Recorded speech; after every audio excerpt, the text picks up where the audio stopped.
everybody. Welcome to Horizons Call.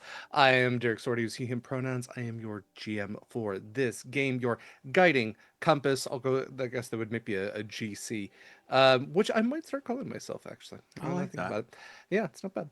I am joined, as always, by these very lovely people who I will have introduce themselves and their characters here for another time, as this is episode 5. Episode 20 of season 5. Something smells fishy, just for you know, propriety, so that when I watch this later, I know actually what I'm watching. I don't do that every time. I should.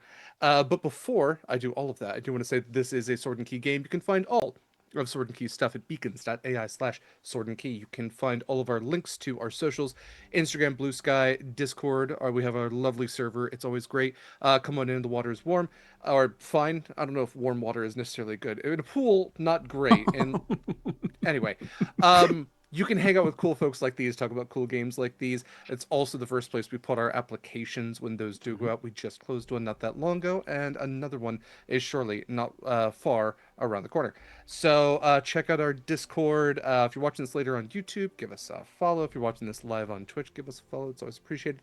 Never required. Also on Beacons, you can find links to our charitable organizations. We have a number that we're always in support of. Currently, the biggest push is for Doctors Without Borders. However, for this game in particular, because of how long running it is, we use Pally to tip our cast and crew, all of whom are the same people. Everybody pitches in one way or another around here. So if you like or even love what we do, please consider tipping to our Pally and tipping this cast and crew. Anything that you're generous and able enough to tip gets evenly distributed and can impact this game with some pretty awesome incentives, and you can spice up our game a little bit. So check it out. Also on Beacons, you can see our affiliates and some discount codes if you're looking to get something for yourself or maybe a gift for others. We have discount codes. It's code Sword and Key for all of them. So that gets you 10% off at Eldritch Foundry. Eldritch Foundry make custom minis. No matter how weird and wild or normal and mild your TTRPG character might be, you can make a miniature of them. And they have busts they've introduced now. They have some new like mounts and even like bases. Like if you want a dragon head that your character is like hanging off the side of, they have that option right now.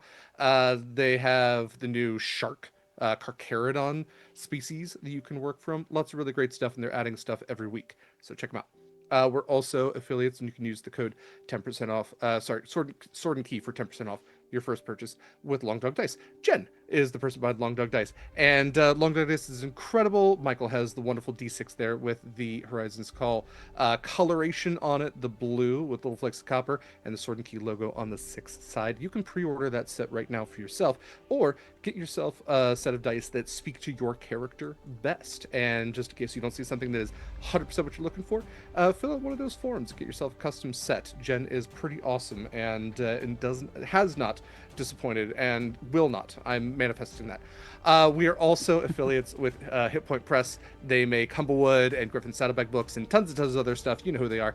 Check out our affiliate link if you're going to be purchasing from them. All that said, we'll do all the other stuff at the end. Let's go ahead and go around, have these lovely people say more about themselves. Mare, if you don't mind starting us out. Hey everybody, I'm Mare. I use they, she pronouns, and I play Acacia, your Soul Knife Rogue Star Druid Centaur, who is just not liking how we continuously get our ships wrecked. It is one of the perils of sailing these infinite seas as a bunch of pirates, but you know what? You all are responsible enough to get them fixed, and I think that should be celebrated. Next up, we have Eva. Hi, hello, it's me, Eva.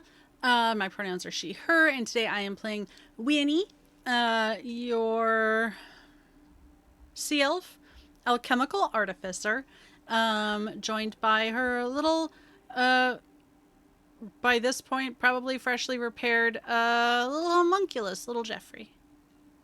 As featured and portrayed by Derek. It's kind of it's kind of hard to just. There it goes. Oh wow, it's rough. Don't let them see down there. Next up we have Michael. Hey fam, I'm Mikyl, he, him pronouns. I am playing Proximus, your Triton Shadow Sorcerer, Oath of the Infinite Seas Paladin. Yeah, Yeah. happy to be Special back. thank you to Michael as happy to have you. Special thank you to Michael as always for the incredible artwork that you can see on screen as well as in all of our promotional materials. Michael always outdoes himself. Next up we have Kaila. Hi, hello, my name is Kayla. I use she, her pronouns. I play your Siren Storm, Sorcerer, Scarlett Shores. You also uses she, her pronouns and would love to stop having ship repairs required to function. It's putting a real damper on things. Yeah, it's like y'all were like, let's play a pirate game. We want to sail ships. I To know. be I fair, know. I was not here to be like, let's play a pirate game. You weren't. You still but agreed to That's it. true. I did That's still agree, true. though. Yes, that's true. Everybody consented. No one's forced to be To here. be fair, I don't think we had declared pirates at that point, so you are still just as culpable as the rest of us. No, I'm so sorry. I'm so sorry, Jen. We'll get to you in just a moment. Point of order. I specifically asked you all if you wanted to I play wasn't gonna say anything, but yes. because this started out as Uh-huh. like the idea was generated from like an Odyssey sort of game with like island hopping, and then that went to okay, do you want to be heroes or like I don't know, do you want to be like pirates or something? It's They're been not gonna like be 5 pirates. years or whatever. I don't know. I don't remember. Yeah, that's like We're a core moving on. memory for me at this point. Like I'll never forget that. Jen, hi. So sorry to make you wait. Totally fine. That's okay. I was just gonna make the joke that you said no one's been forced to be here, and I was like, "That's not true. Kayla dragged me." But anyway, Sorry, I have not forced anyone. I say it with love. I'm so glad you did. Anyways, hi, I'm Jen. I use she/her Can't speak for my pronouns, and I'm boxes. also playing Kallista, the also she/her tiefling tempest cleric. I can't words. Oh my gosh. Good thing we're not playing a game with a lot of talking. Instant karma. It's so fine. Yeah, it's and we're getting at a port, and I just have a series of totally normal and mundane errands I'm gonna do. Wonderful. None of us can word, and we're about to do this for 3 hours. It's Strap fine. in, folks. It's going to be great. Thank you for joining us for Horizon's Call. Michael, I believe you have the recap this week, so whenever you're ready, sir. I the floor does. is I yours. does. When we last met our horizon hopping heroes, the 5 ships limped to along the mid seas en route to Lorefall. Lorefall. Yeah. I don't know why I put a E there. It's your mid-seas accent. Yeah. Kallista unpetrified, because that is a word now. The former captain of the Gambit, Captain Dudley Swales. Scarlett and Kallista received information about the senator and the ring, and it was a gala, right? That he's getting supplies for. Scarlett intimidates Dudley simply by identifying herself. And realizing that she has a 24,000 gold bounty on her head. We all met at one of the ships one of the ships. I was supposed to put in which ship, and I keep forgetting the name of it. To make plans on all the goods for the Gambit. Wait, what? To make a plan to take the goods from the Gambit and pose as the crew to deliver it to the senator. When he visited Scarlett in her quarters, there were a lot of discussions this episode. Winnie visited Scarlett in her quarters to help with mending the stained glass. And Kaila came up with the term Chardonnay TM, which was, perfect. Acacia confronted Scarlett in a very intervention style way about Scarlett's behavior. Scarlett's heart grew 3 sizes and called Kallista to talk and apologize, shocking as it is. She also asked Kallista to be an official member of the Redemption under Connery and Proximus. She also paid her 1,000 gold, and Proximus returned the Warhammer Zeal with a note and a flower. Kallista thanked him, and they discussed the group dynamics and possibly training together at a later time. Winnie went to talk to Kallista with the shield with Uriel trapped inside a Medusa. Yeah, sorry, my brain. Trapped inside and realized that it was a cursed soul in an item. Right? Yeah. Not a cursed shield, but a cursed person in a shield. So, they all speak about how Uriel was trapped in the shield, and there's no love lost with her children. Acacia caught up with Panbeer. Um, Kallista communicated. I was going to say commune, but that was wrong. Communicated with the Changebringer. Oops, I lost my place. Avandriel. Avandria. Where you're getting closer every time, Avandra. You were removing the correct letters. Avandra. You were gonna get there. I believed in you. Golly, The Scrabble I'm letter there. method. Yeah. Her deity, she asked for permission to wield the Warhammer Zeal, and they had a heartfelt discussion about self-worth and receiving gifts, as she's very deserving. We finally land at Lorefall and dock all of the ships. And that's where we can find our group now. That is 100% true. Thank you so much, Michael. Please enjoy that point of inspiration. Thank you so much for doing the recap. Okay, so I believe there was one thing that needed to be done before we actually got to port. So, you all are just like you're pretty close at this point for the purposes of this scene to the land itself. Might even be able to see far off in the distance with a spyglass the cresting mountains behind, like, misty cloudfall. All the same, Mare, I believe you said Acacia had something. And I think Jenn did have something too, but I don't know if that was before port or whatever. So Well, Mine you is two- also sure. I'm doing ascending, so mine is relegated to only being a 50-word exchange. that's fair. So, Uh, yeah. do you want to do your sending super quick? Yeah, I can do that just that way that's out of the way, and then you guys can get into your thing. Yeah, go for it. As we're getting into port, I am putting on my old armor. I'm taking what's his butt Anders out of timeout and pulling him out of the bag of holding, which I'm sure I will get an earful about, and that's fine, whatever. But I'm going to just get a quick oh, you're still alive. Great.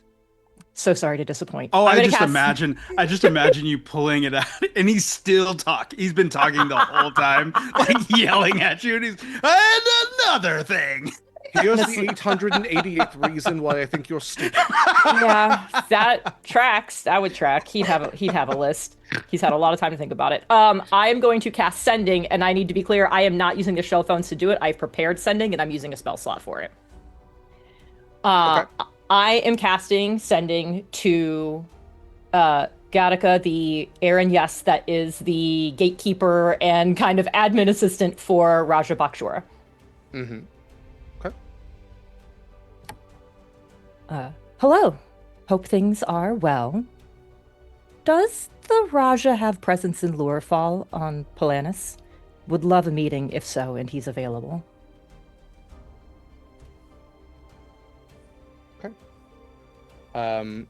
You hear back shortly from Gattaca. Raja Bakshura is currently indisposed.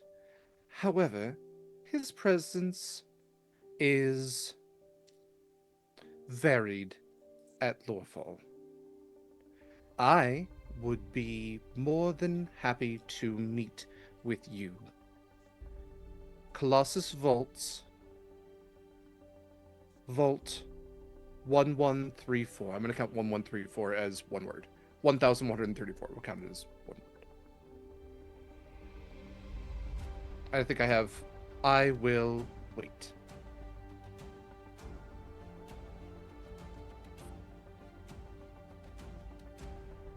Not what she was expecting or hoping for, but that it is what it is. I will send one more time and say, wonderful. We'll see you later this evening, perhaps? In the meantime, any recommendations for arcane tattoo artists?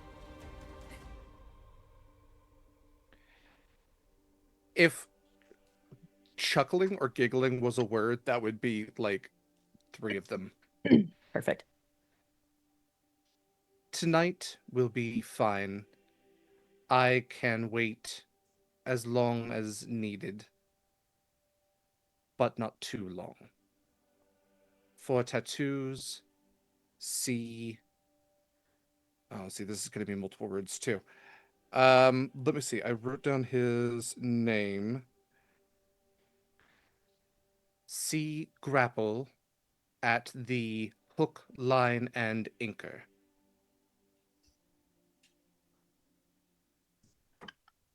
Incredible. All right, I know what I'm doing today. I'm done. I'll write down his name. Hook, line, and anchor. Jesus He Christ. so came up with good. that on his I own for the love record. that. That's so be Thank clear. you. good. Was there? Are you I'm really we were in proud the of car. that, Yeah. Derek? Have you like Thank mentioned you. it to Eva before? I think we were in the car and we were talking because they're okay. Fantasy name generator is pretty okay with some things. I have to come up with a lot of names for stuff, so sometimes I'll go there just for like inspiration on things, but very rarely will I use like what they give me 100% of verbatim. However, their tattoo shop name generator is pretty fucking good. And there was stuff where I was like, damn, that's good, that's good. But I was like, this is a fishing village. I would really like something that is like for fishing city. I need something that is more fishing inspired. And I think like I just let my brain work in the background. There's a term for that. I heard it recently. That might come to me because that's the whole concept. But hook, line, and anchor just like came to me like an angel just gifted it down like the muse just booped me on the nose and I saw heaven for a second and it was great. So that's where we are right now. And that's where I peaked.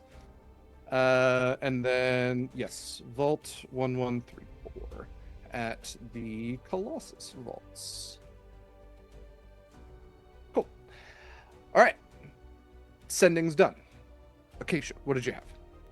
Yeah, so as we are sailing into port on the Redemption on the way to Lurafall, Acacia is going to come up to Winnie and Proximus. Do you two have a couple minutes to talk? Yeah. I actually had a kind of question for you, but yeah, I got a couple minutes, or like 10 even, if you needed like 10. I don't think I'll need 10, but Yes, I don't have anything going on. I'm Yep. so sorry. I genuinely thought you said yes, bitch, and I was like, Proximus is going in a whole new direction. you know what? Fair. Dark Proximus comes back. Oh god, season 2 proxy. Let's go. Yeah, yeah. I also think that is like the evilest thing, like for Proximus right now, is just be like, yes, bitch. I'm so sorry. I'm so sorry. I don't know how that came out of me. A little bit of smoke comes out of his eyes. Where did you want to meet? Oh, I just figured you were on like out of character. I figured we were all just like kind of mulling around on deck.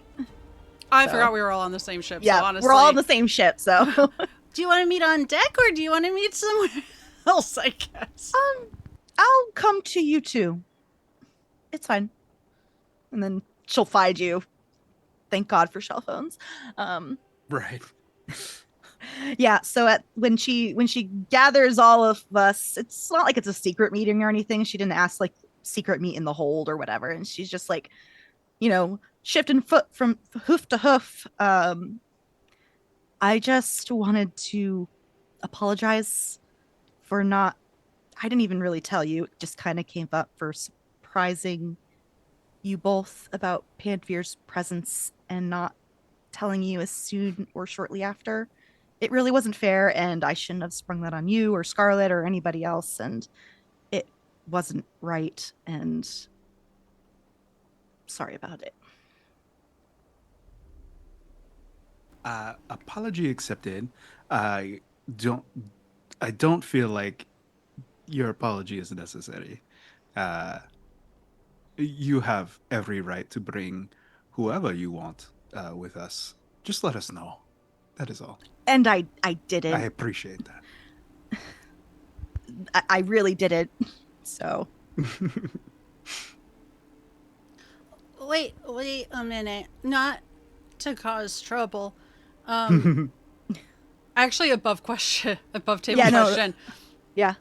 Um, I feel like Winnie was like the last to learn about him. She was. Besides Scarlett. But when she learned about it, she also learned that Proximus already knew, right? Yeah, and like you found out, if I remember correctly, like the day of when we went into your book, and it was very like Yeah. offhanded, last minute. We Oh, have yeah. we have more shit we need to talk about. We can't linger Yeah. on this. Yeah. No. Yeah. It got mentioned, and then you threw Kallista under the bus for it and made me explain to Winnie everything that had happened. Yeah, and then we haven't been on the same ships, so it hasn't been. Right. There was a lot going on. There's a lot going on. Yeah. Winnie's second to last to know, I guess. We're not going to go No, into she that. was the last because Scarlett found out when we left shore. Oh, shit. Yeah. Well, She can't Winnie's not not gonna know. get hung up on that. I'm so terrified to ask Derek, are you keeping that advantage? Okay, I will add it momentarily. Yeah, bitch.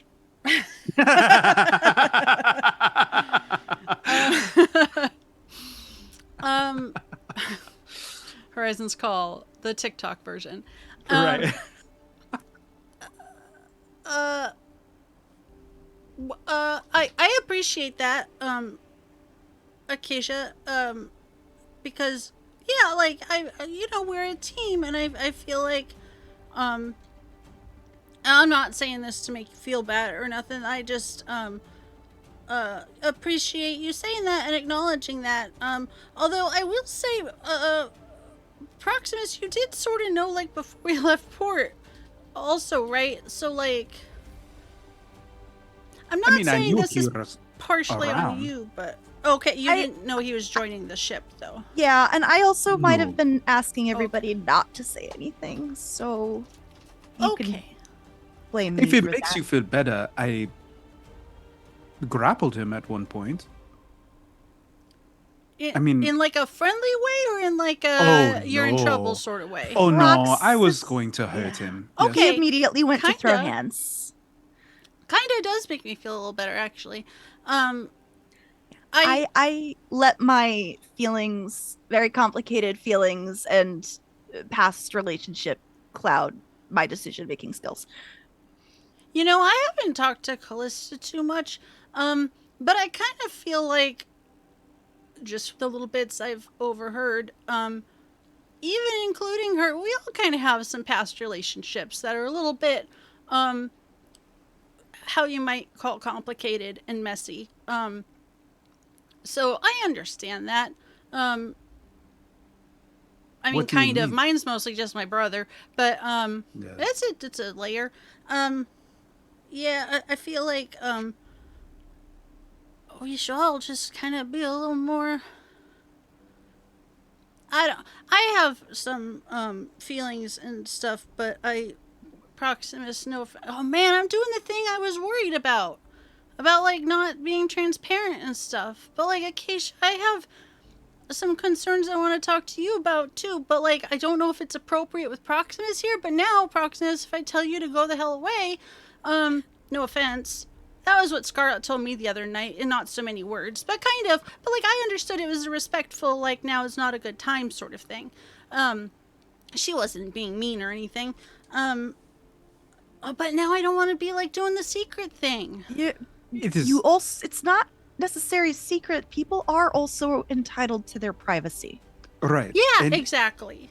you don't have to feel bad for that. I have a million and one things to do. No worries. Do you But need Acacia, help? Do we need to work on, like, with Connery, like redistributing No, we like have- duties and stuff? we just have like Duties. two. Sorry. That's Little Jeffrey pretty and I good. were having a little talk with his new system. Anyway. No, we have three other ships with us, and Yeah. Spread trying thin. to get everything done is a lot, and I am not trying to skimp on my duties, and pull my own weight also. But Acacia, I did want to ask, are you okay with Panvia being here?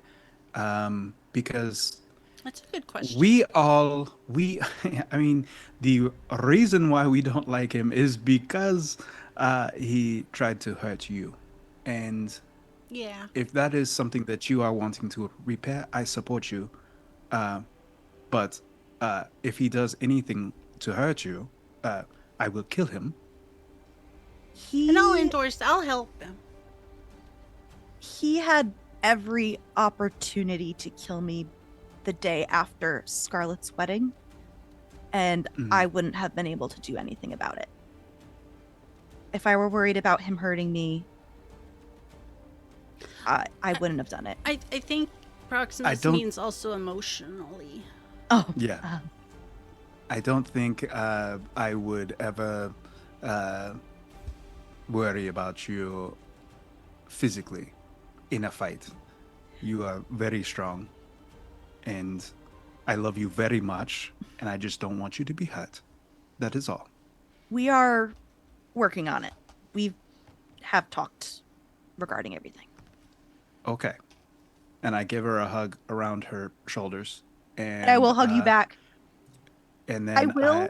Because I'm so will. short. I'm If so something short in comparison. happens, though, Yeah. Must be nice to I fly, will. though. I will let you know if, when, and how hard weapons need to be drawn.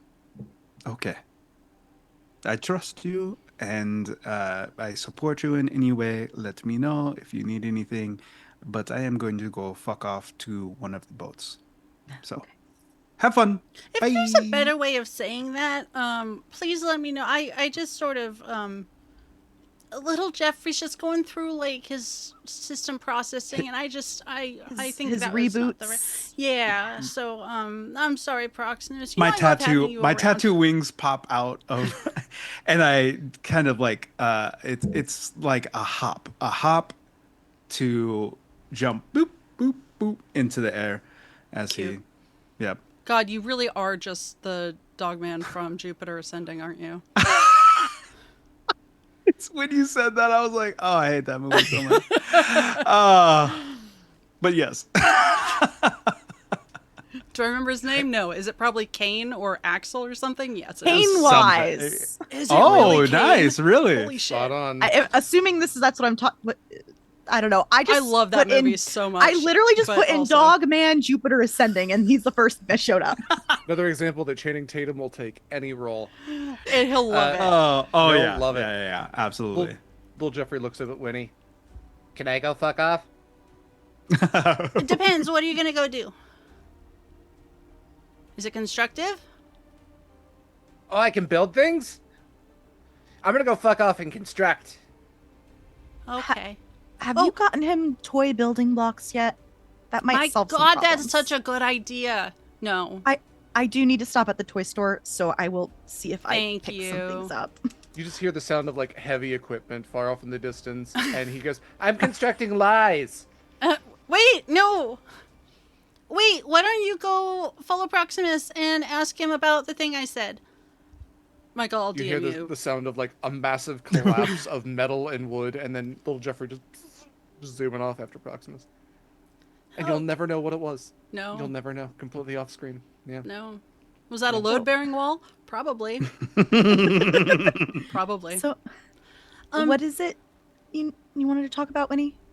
Okay, so on the one hand, it's absolutely none of my business. Okay. Except I was sort of there and admittedly kind of tipsy, but it was sort of like I was there, so it's now sort of my business. Yeah. I'm just kind of uncomfortable. Look, I'm uncomfortable with a lot of everything that's gone on with everything, and I really do appreciate your apology about Panveer, and I get it. I really appreciate that you are giving him grace to, like, be your friend again and not just kill him on sight. I think that's really hard to do. But it's really hard to. I'm not confronting you. It's just really hard to talk to people, even especially friends, about hard stuff. Except Scarlett, but I always say, like, mean things when I bring it up to Scarlett, so I'm trying not to do that to you. But about the like Scarlett situation from the other night, um, it, I get where you were coming from, and it's really good that Kallista had someone in her corner. But we're all kind of in her corner, right? Because she's new and like we kind of dragged her out of hell and whatnot. And it just, I'm sorry. It's just, it felt you could say mean things. Just get it off. Get it out. It just felt really like you were kicking Scarlett when she was down. And I do get like it's good for us to call each other out when we're like full of bullshit. No one ever calls me out for some reason, and they probably should. But that's the other thing is like I don't get called out for like some of the things I say when I'm upset or out of line or whatever. But Scarlett said like a couple things that it's not my place to judge, but they're not as mean as some of the things I've said to Scarlett, which is something I should talk to her about. But it was kind of Kallista's place, right, to say how much it affected her or not. And I don't know. It just Scarlett was we were all going through a lot, right? Like the attack after her wedding. And you can see like Winnie's hands are kind of shaking at this point. You know, I think everybody to some degree or another was really going through it after the attack, Mercy's attack.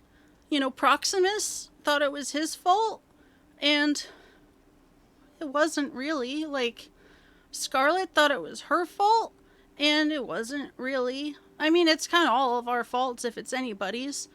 And I know you were upset about losing folk, and everybody was upset about losing folks. But I don't know what else Scarlett could have done. Like, she made sure everything was running. She stepped aside so that she didn't blow up at anybody. And I've known her, like, I think the part that hurt me, and I don't see now I'm maybe doing the same thing. You know, if Scarlett's fine, that's good. I think it was a really low blow and unfair to say that she's going back to her Eula days, because that is a really big deal, and she's not at all. She's come so far, and maybe it doesn't matter to her, but it just it didn't seem fair to say something like that. I will admit that was probably not the most accurate or kindest thing to say, but I do stand by a lot of what I did say. It just, I know we've all been through a lot, and, you know, we have the opportunity to talk to our respective people. I don't remember exactly what Constance called it, but it's also not our business who is going when or how often. And I just thought it was kind of a low blow to say that she's not stepping up when she was stepping back to cope, and like she prioritized everything and everyone she needed to, including herself, which is also a big step and something I think more of us probably should also do. And I think this is where we see things differently, because regardless of what she was doing, impact is different versus what she was doing and how other people take it. But what was the impact that you saw? I saw running away and avoidance, which is also not incorrect. I mean, I can see where you're coming from with that, but also the thing is you don't know if she was avoiding or working on things, right? Winnie, I'm on that ship with her 24/7. She How was was not she? leaving. She was not leaving her cabin. That doesn't Except mean avoidance. That means I just give you a look. it doesn't. Like, if you are removing yourself from a situation in which you cannot. What was the crew taken care of? Winnie, this isn't about the crew. It is. That This is her was- job. This was about how she was handling interpersonal relationships not regarding to the crew. I heard you say relationships plural. Who else was affected? I was mostly talking about Kallista. And if that was a slip of the tongue, that was my fault. No, that's fine. I just wanted to be sure. But you're sort of speaking for Kallista, right? Like, how do you know that Scarlett and Kallista weren't in their timeout rooms? How long is a timeout? It wasn't really. I mean, apparently it was affecting you, which is unfortunate and too bad. But it's between them, right? Like, Kallista wasn't even on the same ship. It wasn't affecting morale. It wasn't like her and Connery being on the outs or something where there's a leadership issue. And I'm really glad Callista's with us. But I am also unsure what the difference is. Like, it's also kind of like the Panveer thing, right? And I'm Winnie- not going to go back to that ever again. But, like, Winnie, if I overstep with Kallista, it's possibility I probably did. But if you're just gonna keep talking here and trying to convince me of something that I feel feel very strongly in my convictions for, I think it would be best for us to just step away.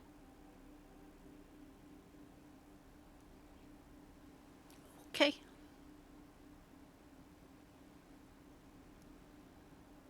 Is there anything else you wanted to talk about? Nope.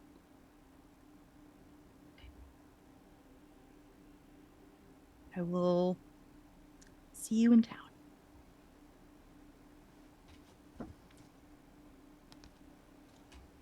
Okay.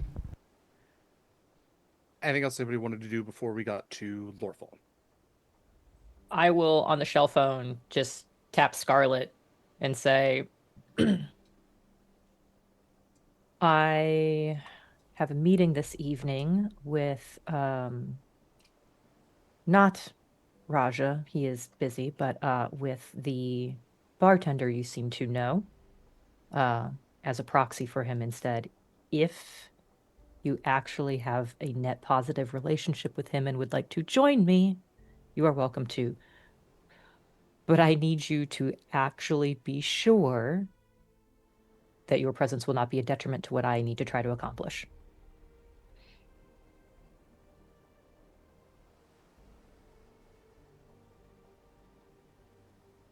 I'm trying to think if there is something negative.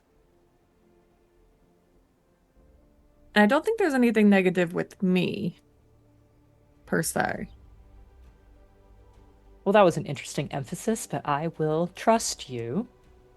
The downfall of us all. Okay, not instilling a lot of confidence. But You're welcome. I'll see you in a thank bit. Sounds great.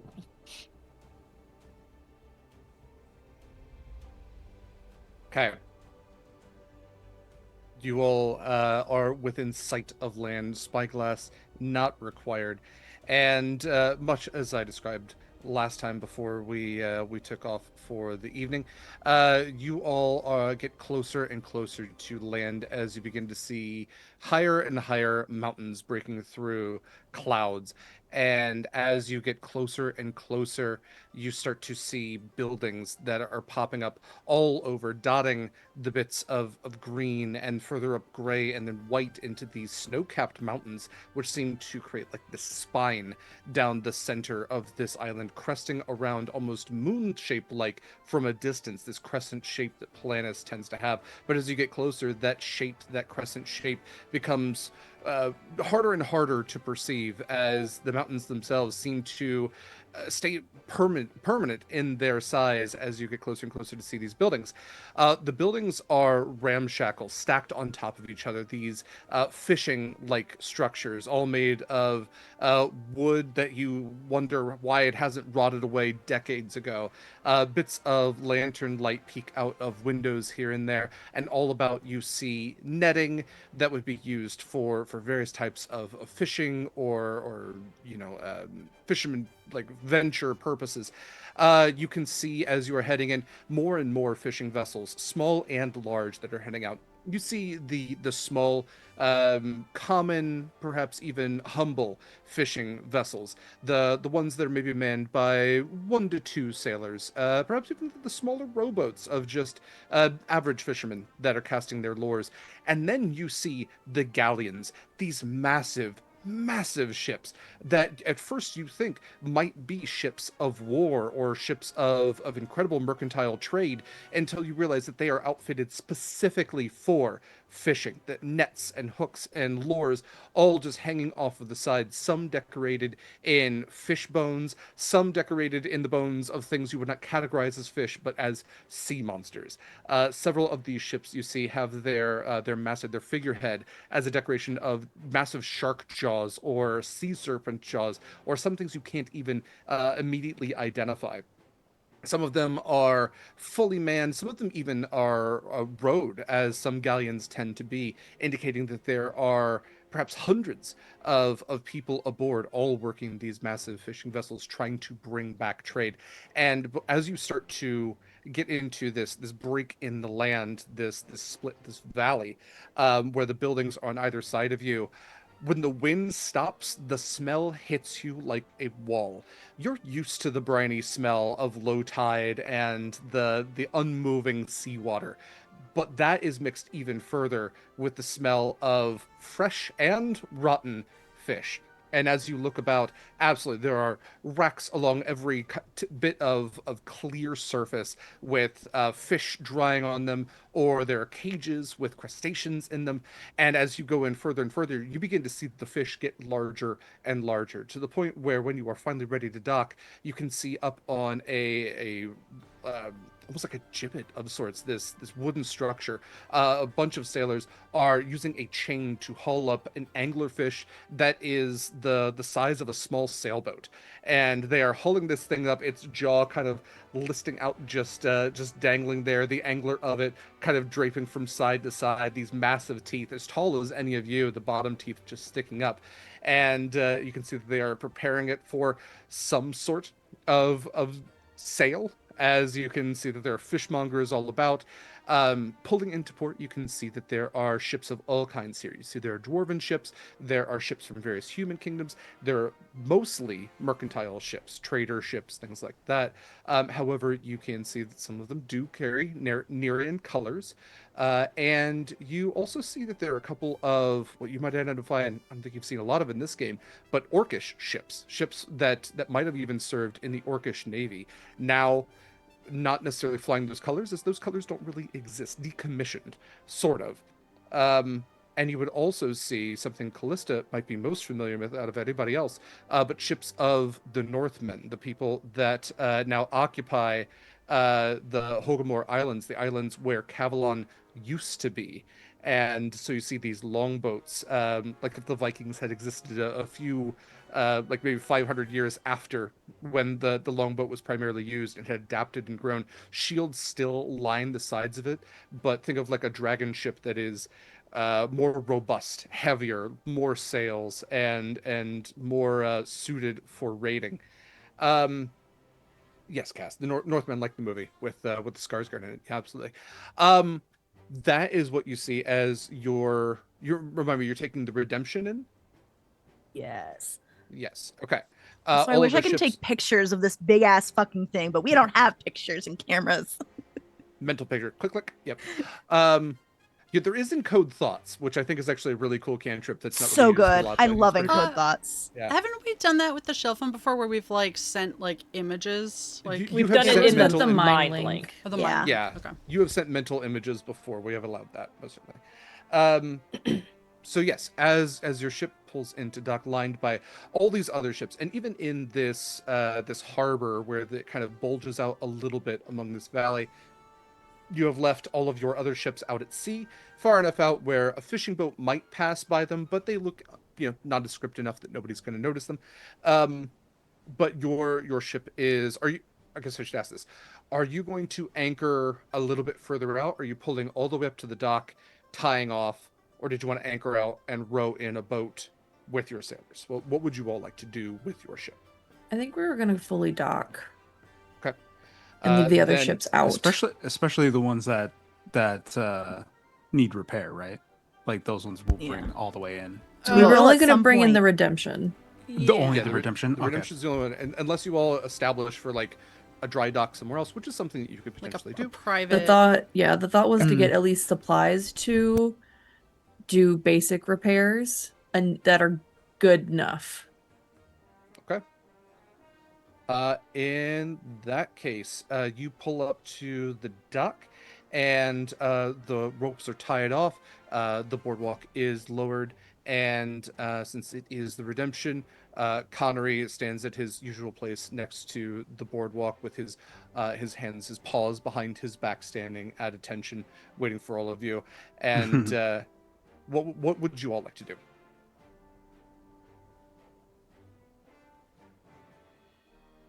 I look at Scarlett and I'm like, meet me back here early afternoon. I guess, yeah, we're coming into port, like, is it already like late morning? Is it afternoon? I should figure this That's out a good before I fuck off No, for that- 6 hours. That's a great question. It's kind of up to me to say those things. Yeah. It is a pretty clear day at this point, and it is probably like just afternoon. Like it is what we Got would it. consider like lunchtime. And so it is also very busy on these docks. So you do have a lot of light. The docks where you are right now aren't super bright because the buildings around you are all actually kind of tall. And some like leaning with these poles holding them up against each other. But you see, like, this is probably one of the more populated parts, and you can even see where you are, that the city of Lorefall extends further in and upwards towards the hills and then even the mountains, and you can see that there are like dots of light among the mountains as well, but that is much more sparsely populated, and some of the buildings there are even larger, indicating that wealth does not tend to live near the Stinky Fish area, but the Stinky Fish area is well populated. Knowing that it's actually like already afternoon, did I get the vibe? I feel like Jenn got the vibe from that message that like Gattaca not really thrilled about the idea that I might not be coming immediately. So is that a correct interpretation? My interpretation for that was time is weird for devils. They don't need to sleep, eat, or Yeah. hydrate in any way. That if you take a year, she'll come and find you, Oh, and yeah. you don't want that. But like, you're coming into port and shit happens. You have a work meeting, but when we're not in the internet age where we all have clocks on our phones and everything. So you get there when you get there. She said she'd wait. Okay, great. Then I will say to Scarlett, if you would like to join me, meet me, and I'm gonna pick a place. It's not like the dock, but like as we've kind of like got off, be like, meet me back here early evening, and we can go and then probably get a drink after. I have an errand I'm going to run. I will see you all later, and I'm gonna leave. Make smart choices. I also need to go run some errands. If anyone needs anything while I'm shopping, please give me a ring. I will likely have to go in a bit since it's not fish related. As I look at all like the fishmongers and stuff and monster mongers and stuff like that. So Yeah. And I'll be clear, if anybody wants to go with me, they can, but I'll just be like, it's not going to be very exciting. I'm going to go sit for 6 hours. Weenie also would like to go shipping. I mean, Ship shopping? Ship shopping. Are you When to he's be gonna ship sit down and shape write while her you You shop? fanfic. you just go through the streets like pointing out two people and Yeah. shipping them. yeah. She just keeps working on her Little AO3. Jeffrey and I like Like those two. Or those you two. pick two businesses that look really nice and then you ship them. That would be ship shape ship shop shipping. God damn it. I will probably go on my own / with little Jeffrey because I am going to be down by the docks and I don't think most people are going to be interested in what Winnie is interested in. I could be wrong, but fish parts. She wants fish parts. It's loud with fish parts in both like a metaphorical but also a literal way, as like the fishmongers are hawking their goods and there is very little ice available. Again, as like there are just wheelbarrows full of fish and shellfish and just some things you might have even Winnie has maybe never seen before, but you see there's somebody shucking mussels, shucking clams. There's just people just handing stuff out like, oh, try this, you'll love it, you'll have to buy 1,000, try this, oh, do you like fresh crab, mem? Things like that. I do like fresh crab. The very like portly gnome comes walking up and just like grabs your hand and plops a king crab into it that's still like flailing all about. 2 gold. Is it a 2 gold worth king crab? You look at it. That's king of all crabs, if you ask me. I am 2 asking golds of steel. my GM, my GC, if I can insight check this crab or whatever for its value. Give me a nature check, I guess. If Does you're going Winnie to even have nature? everybody has everything. It's whether you're good at it or not. Can it be animal handling? It could be animal handling. Yeah. You're literally handling an animal. Yeah. Well, that is weirdly It doesn't way specify. worse. It doesn't. Weirdly way worse than nature.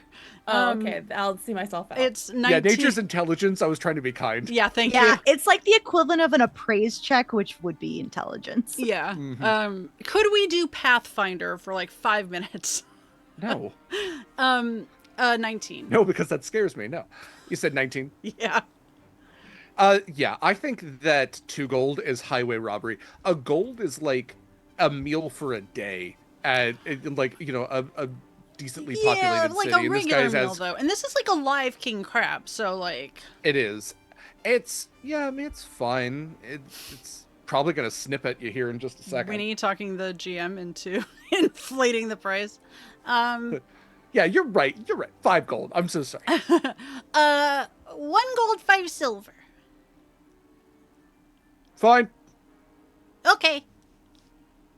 You're coming home with me, and I will call you Norm. He goes to take the crab out of your hands and throws No, it. it's my crab now. Winnie does not let go. Give me a strength check. This is going to be contested strength.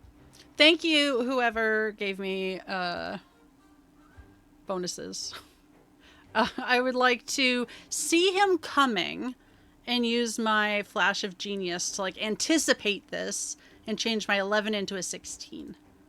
That's fine. He rolled a 1. He goes to grab the crab and like a phantom basketball goes to throw it into a pot of boiling water that's nearby and realizes that like there's like a dog that doesn't realize you haven't tossed the ball, looks back and looks around and looks down and goes, do you want the crab or not? Yeah, I'm taking it, but he'll be fresher if I deal with him at home. Fine. Well, that was the silver part of it, so that's a win for old me. Hooray! Use your gold in good health. And I will It's already take walked Norm away. and little Jeffrey and continue on my way. Great. We have a crab now. Neat. Okay. You know he's probably going to accidentally get thrown into some kind of pot.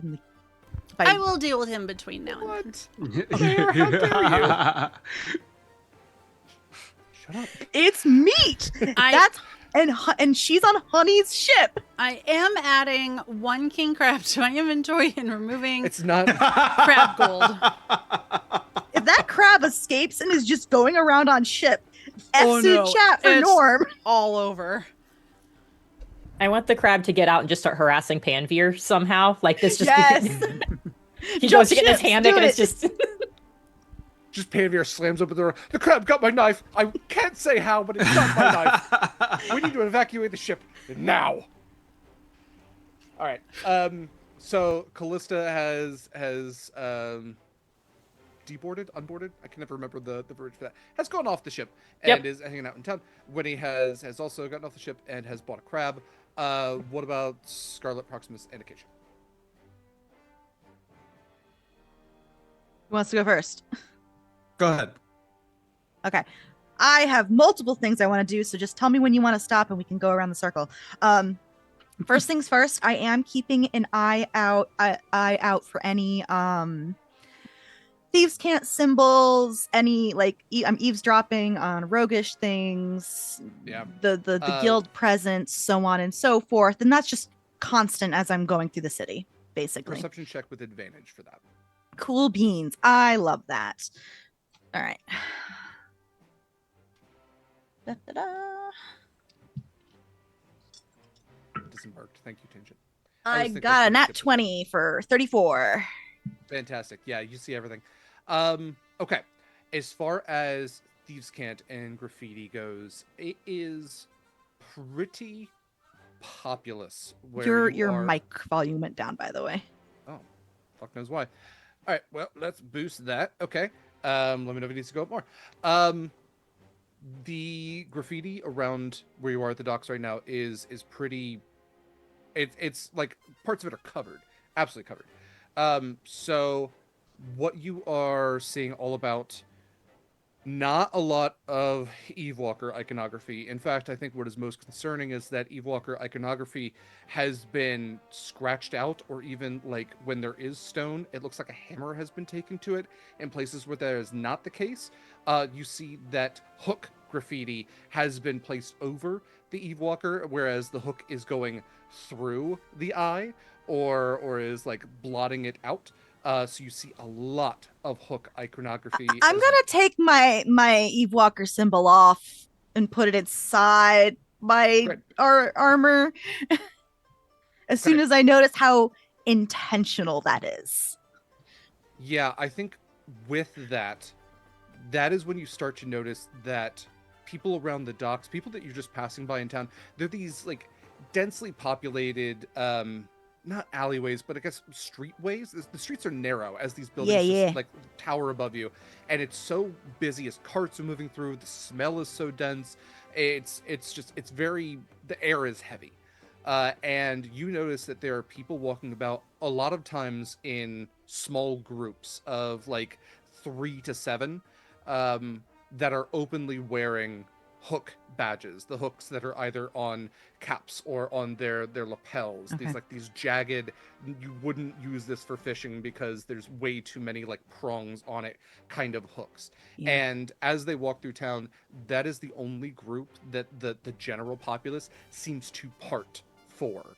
So as they walk through, like everybody else is going to be shouldering their way through, really like, you know, kind of being jerks about everything. But when these groups go to move through, they're completely just, everybody moves out of the way like water off a rock.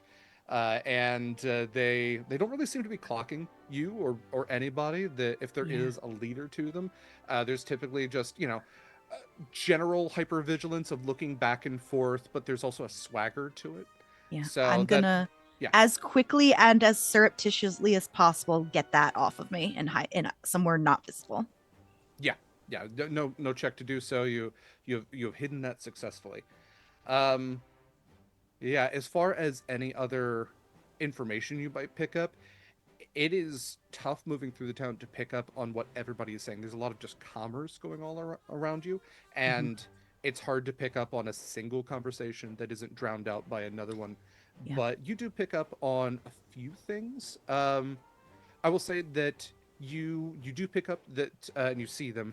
There does seem to be a city guard They are dressed in somewhat like common leather armor. They have clubs and short swords. Typically, they wear simple helmets, and you see them mostly in pairs. They're on patrol. You don't actually see any of them, doing anything in particular. Um, They are making themselves look busy. yes, yeah, a lot of like studded leather armor is what they're rocking, um, and you wouldn't think it was a uniform until you saw more than just one pair of them. Uh, let's see, 34 is a lot. You can just whenever you come up with stuff, Yeah. you can just pop it in as I do my errands if you want. There's a lot of things. So let's pause Let's- on that real quick. yeah. Yeah. Okay. So Acacia is oot and about. Um And I do have a couple errands, but if someone else wants to go first, they're more than welcome to. Cool. Proximus. What would you be up to? Unmute. Let's see. I want to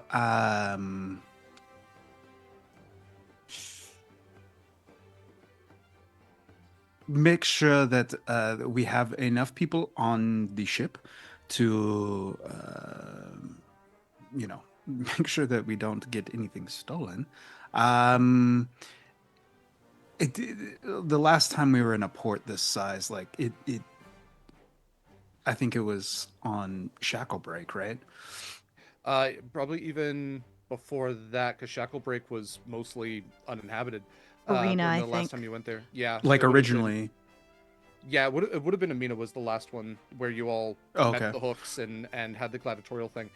Right. This is comparable. That was probably Karina was a little bit bigger. Mm. This is Karina was more like, hey, there's like a sultan here and there's like a palace. This place looks much more like a trading mercantile Right. commerce built kind of place. So he's gonna make sure the ship is all there. Then he's going to take all of the officers to go eat, like a dining, like on me, like Okay. make sure all the officers are doing well because it's been a little rough. So a little R&R at the pub. Okay. What is the pub name? I'm looking Yeah. for one that's like the Sword Hole or something, Michael, please. Excuse you? Let's pause on that real quick. Scarlett, is Where's there my anything- phrasing card? Yeah. Everyone I should got have I got you. one. Don't worry. I've I very have a lot of specifically- dice and paper, and it's Is there hiding. one called I have that? it. Can I make one? I very There specifically made sure absolutely everyone had a is. phrasing card. Here we go. Phrasing. I need to point out the 2 times I've used this card are sword hole and then Scarlett asking if I wanted to be under Proximus. Those are the 2 times this card has shown up. Oh no, under Connery and Proximus. And, oh yeah, under both. Excuse me. You know what? You are so right. Start calling that ship Menage a Trois. All right, I'm gonna add that to the ship name list. Great. I need to tell you all Cam- my new group chat name. It's Oh, not shit. super appropriate. Okay. Scarlett, are you staying aboard the ship, or is there anything in particular that you were doing? Would you like to go with Proximus when you all disembark? Yeah, I would like to leave. I would like to get my feet on some ground. Great. In that case, as the two of you go to leave, Connery walking with you, Sammy has his arm out of the cast now, out of the sling, and is looking a little bit better. His wing is looking a little bit better, although you haven't seen Sammy fly yet. Honey is grumbling at the rear, and Trosho is like walking like a scuba diver does in flippers across the ground. Yeah. And then you have Constance as well, who's like, oh, I really hope there's books on, behavioral therapy and perhaps trauma and even post-trauma. What do you call that? Post-traumatic, and then you're stressed. It's not there yet. But as you are walking off of the boardwalk, we can say that you left a half contingent of crew behind to watch your ship. It set up it- shifts, like, so Yes. yeah, they can come back and then they'll go on. So as the rest of your crew is walking ahead, kind of like walking through the middle of them is an official-looking individual. It's somebody wearing a, kind of, what's the surcoat? Is that the word? It's kind of like quilted a little, very Oh, uh-oh. not enough to. Was that Okay. me, Not enough or to- was that? Nope. Nope, that I think was- Oh. we're good. I think you're back. You're back now. Okay. You froze we a little lost you bit, at sorry. quilted quote. At Okay. coat. Okay, great. We restarted the internet and everything. That's neat. Okay. So yes, kind of like quilted to it. There's a little bit of silk incorporated, not enough to indicate that they're wealthy, but trying to like point towards wealth. And Hmm. they're holding a very large ledger-looking book and walking up towards the group of you. Are you all the officers then of this vessel? Just going to gesture towards Proximus. What? Yeah. I'm not the captain of this ship. He's good. Well, I'm not the captain of this ship either. You're the first mate? What can I do for you? I will. This is the captain, Captain Connery. Connery like shoots daggers of eyes at you, like, what the fuck are you doing? What the? You giving out your name? My name? It's not common spelling. Not here for all of the debating. All I need is for you all to register your ship so that it can be reported appropriately and that you pay the appropriate docking fee. Who was it reported to? My superiors, I assure you. Who are your superiors? Well, of course, it will go through the guild masters and even. Okay, further you up can to stop that there. How much extra do you need for it to not have to go to registry? How much are you offering? How much do you want? I need a number from you, and I can go up or higher. It's a bargaining thing, buddy. Proximus wants to look around for any like soldiers or. Do not Please. shove him off of this dock, please. I You just have a want past to perception look. you have a past perception of 16. Looking. I'm down like past... looking. Yeah. Okay. Give me a perception check. Then.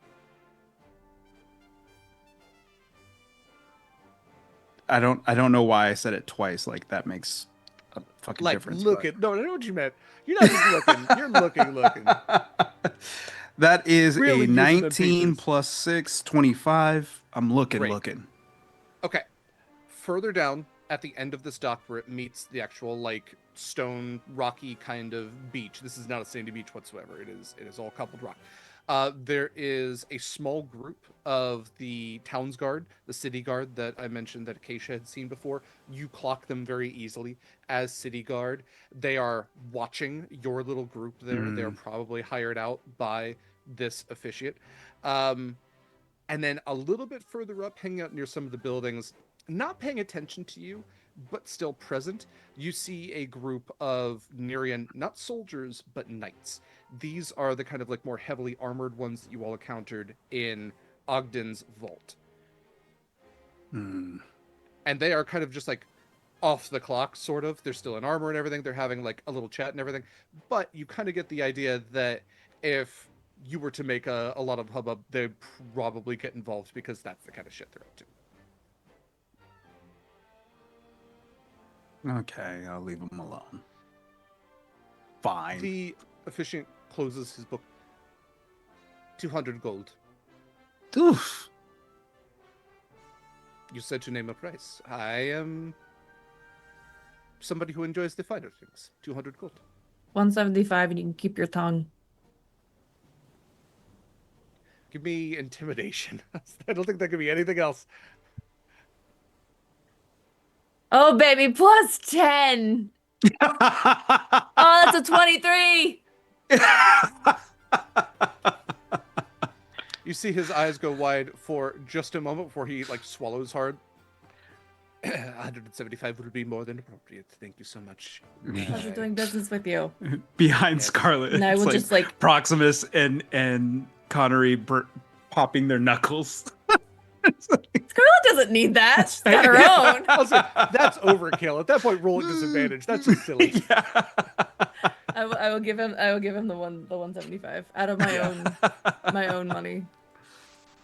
He pockets it and turns around on his heel and goes walking off. As he does, there is somebody else who is walking up to you. I am curious, when you all requested for sailors to be sent to operate the other ships, did you have anybody necessarily in mind? Okay.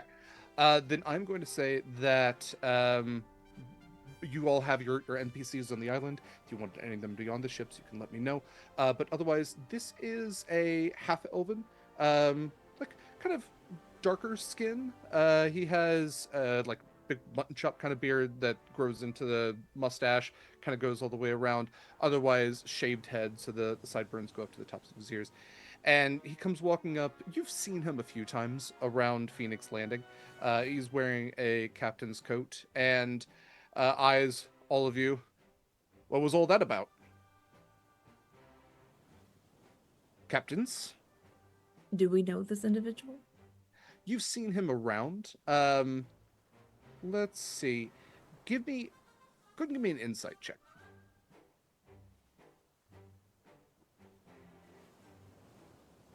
17. Okay. 17 is, as you're looking at this guy, you've definitely seen him around Phoenix Landing. Let's see. I didn't already have a name for him. I don't know. Anybody have a name for this guy? Otherwise, I'm happy to generate one here real quick. I hate that my first initial reaction was soulless, but that's because he's bald and an elf. Half elf, but Incredible. Thank you. Sal. Val? Sounds like no, S-A-L. Sal. Sal. Okay. Okay. So this is Sal, last name TBD. And Sal looks to all of you. He bows just a little bit. Yes, captains. We've been patiently awaiting your arrival, and happy to see that it's been. He looks over at the Redemption. Mostly without too much injury, it seems.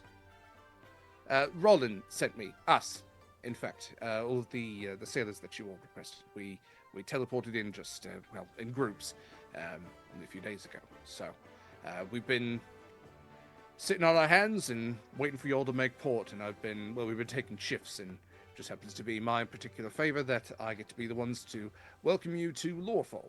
I hear you're in need of some extra hands. Definitely. Did Roland send you with anything in particular? Yes, in fact, he did. I was told to talk to you and not the silly blue one with the pigtails, Captain Scarlett. So, he pulls out a small envelope, very small envelope, out of his pocket and hands it to you. He said that take everything you need, and that can mean it all if it needs be. That's what he told me, and he told me not to forget it, or he would cast weird spells on me. So, there you are. Can I peek, in? Yeah. I mean, you can. There's just feeling it. It feels like Yeah. there's a key in there. Oh, okay. So it has a little bit of heft to it, and you feel like there's a little bit of paper in there as well. But yeah, you go to open it, and you can see that there is a slip of paper, and written on the paper is Colossus Vaults, Vault 333. Ask for Ignacio. I'm sorry, Ignacio is, I believe, how it's pronounced. I'll keep that pocketed and put it close to where hands can't get. Okay. That's actually a weird tangential reminder. We're about to go to break. Winnie, did you take your Havoc's tonic? Oh. We're on land. We are on land, and I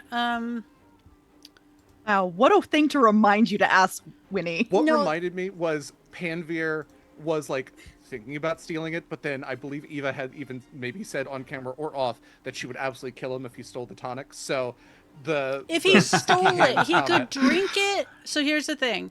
My issue about consent was if we gave it to him and didn't tell him what it was. If he drinks it just because, that's on him and he gets what he asked for. I told him not to steal it. Maybe. I feel like I wouldn't have like brought it to his attention as something extra. Like, Yeah. Don't. but Telling someone not to do something, especially someone who's a little shit, yeah, is going yeah. to make them want to do it even more. So Funny how that works. yeah, so if you, I mean, joke's on him if he thinks he wouldn't be like primo suspect number one. So am I rolling on it or am I rolling to see if I still have it? You still have it. I was not going to have him take it without like a full scene or everything. So you absolutely have it. Would you like to take it? I would. And also, I would also like to disguise myself as a wood elf. Not Greta. Not Greta. Like an older lady, femme presenting wood elf. So D100, right? Yes, it is a D100. 27. I would probably do this before I disguised myself, just in case. Okay, I need 2 extra rolls. I need a D6. But what if no? I guess that we're too late. Okay, No that's one said you had to drink this, Eva. no, he did. Again, consent was requested and given. It can be like rescinded at any time. Don't get me wrong. But... the D6 is a 4. Okay, and then I need a D4. Oh, it's the one that's closest to me. Fancy that. That's a 4. Okay. You have changed into an older looking wood elf. You have forgotten all of the events of the past 4 days. You are in the last thing you remember 4 days ago is being about 4 days out, so you'd only been to sea for about a day. All of a sudden, you are on strange streets, surrounded by people, sensory overload. You don't even look like yourself.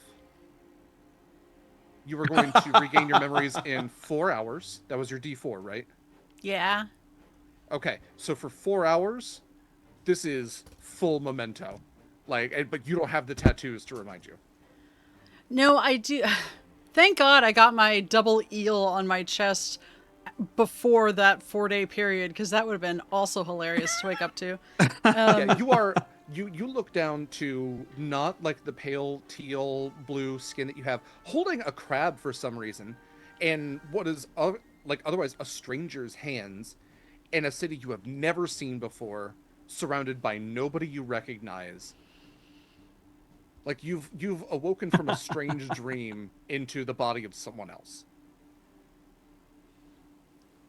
Well, Carl, I guess it's just you and me against the world.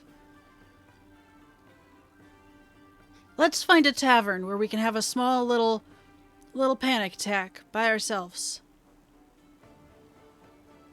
Crab goes, Yeah, sorry, buddy. I don't think I speak that. Actually, that's a good question. This is the most ridiculous question I've ever had to ask in my whole life. I don't.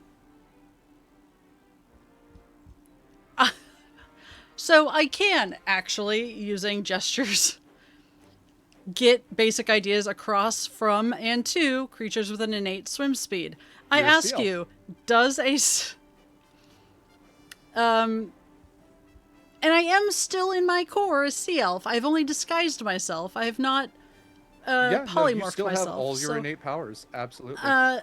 so I would like to, assuming I find a tavern with a little booth in the back that can house myself and Carl, because I don't remember his name is Norm. I would like to take this opportunity to ask, hey, bro, what the fuck? Okay. I need you to know that I Googled how do crabs communicate, because again, Yeah, it's going not to be a verbal. lot of... Yeah. Crabs communicate using sounds produced by stridulation. That's where they rub body parts together to make, like, friction noises. Oh my Like, god, they're crickets. They're kind sea of. crickets. I hate Yeah. this. It's like the little bumps, or like even like the like that's so they also drum vibrations on the ground. So Winnie will be communicating by going like just maybe like stomping on the ground a little bit. Yeah, I'm And the Andy crab- McDowell in Hudson Hawk. I'm just making little crab sounds and pointing around. What did you communicate to the crab? What was it? Was the hey dude? What the fuck? Is that what you asked? Yeah, do you know? Because I don't know how long I've been like this, right? Like, I'm guessing 4 days at least, but I don't know how long I've been on land, right? Yeah. That's an incredibly open-ended existential question to ask a crab, which is just what the fuck, and the crab just shrugs. Two little claws. No, that's fair. That's fair. People in the tavern are going to be wondering what kind of drugs you're on. Yeah. At least I'm communicating with something they can see. The crab like does a couple of clicks and clacks and like smashes his claws against the ground a couple of times. It does this for about a minute. You don't perfectly pick up on what it's saying, but Sure. the closest translation is we are but motes of dust in an uncaring yet infinite and also compressing universe. What are we and who we will be is infinitesimal to the greater knowledge of the universe, should it be a knowledge at all, but our entropy and existentialism will be ever permanent and also impermanent, such that we are crab. Marker. Yeah. We are crab. We are crab. Everything becomes crab eventually. That is Yeah. true. So Yeah. I feel myself. Cruciferation? I always get that mixed up. Becomes Yeah, I always want to say carcinogen, which is not the right word.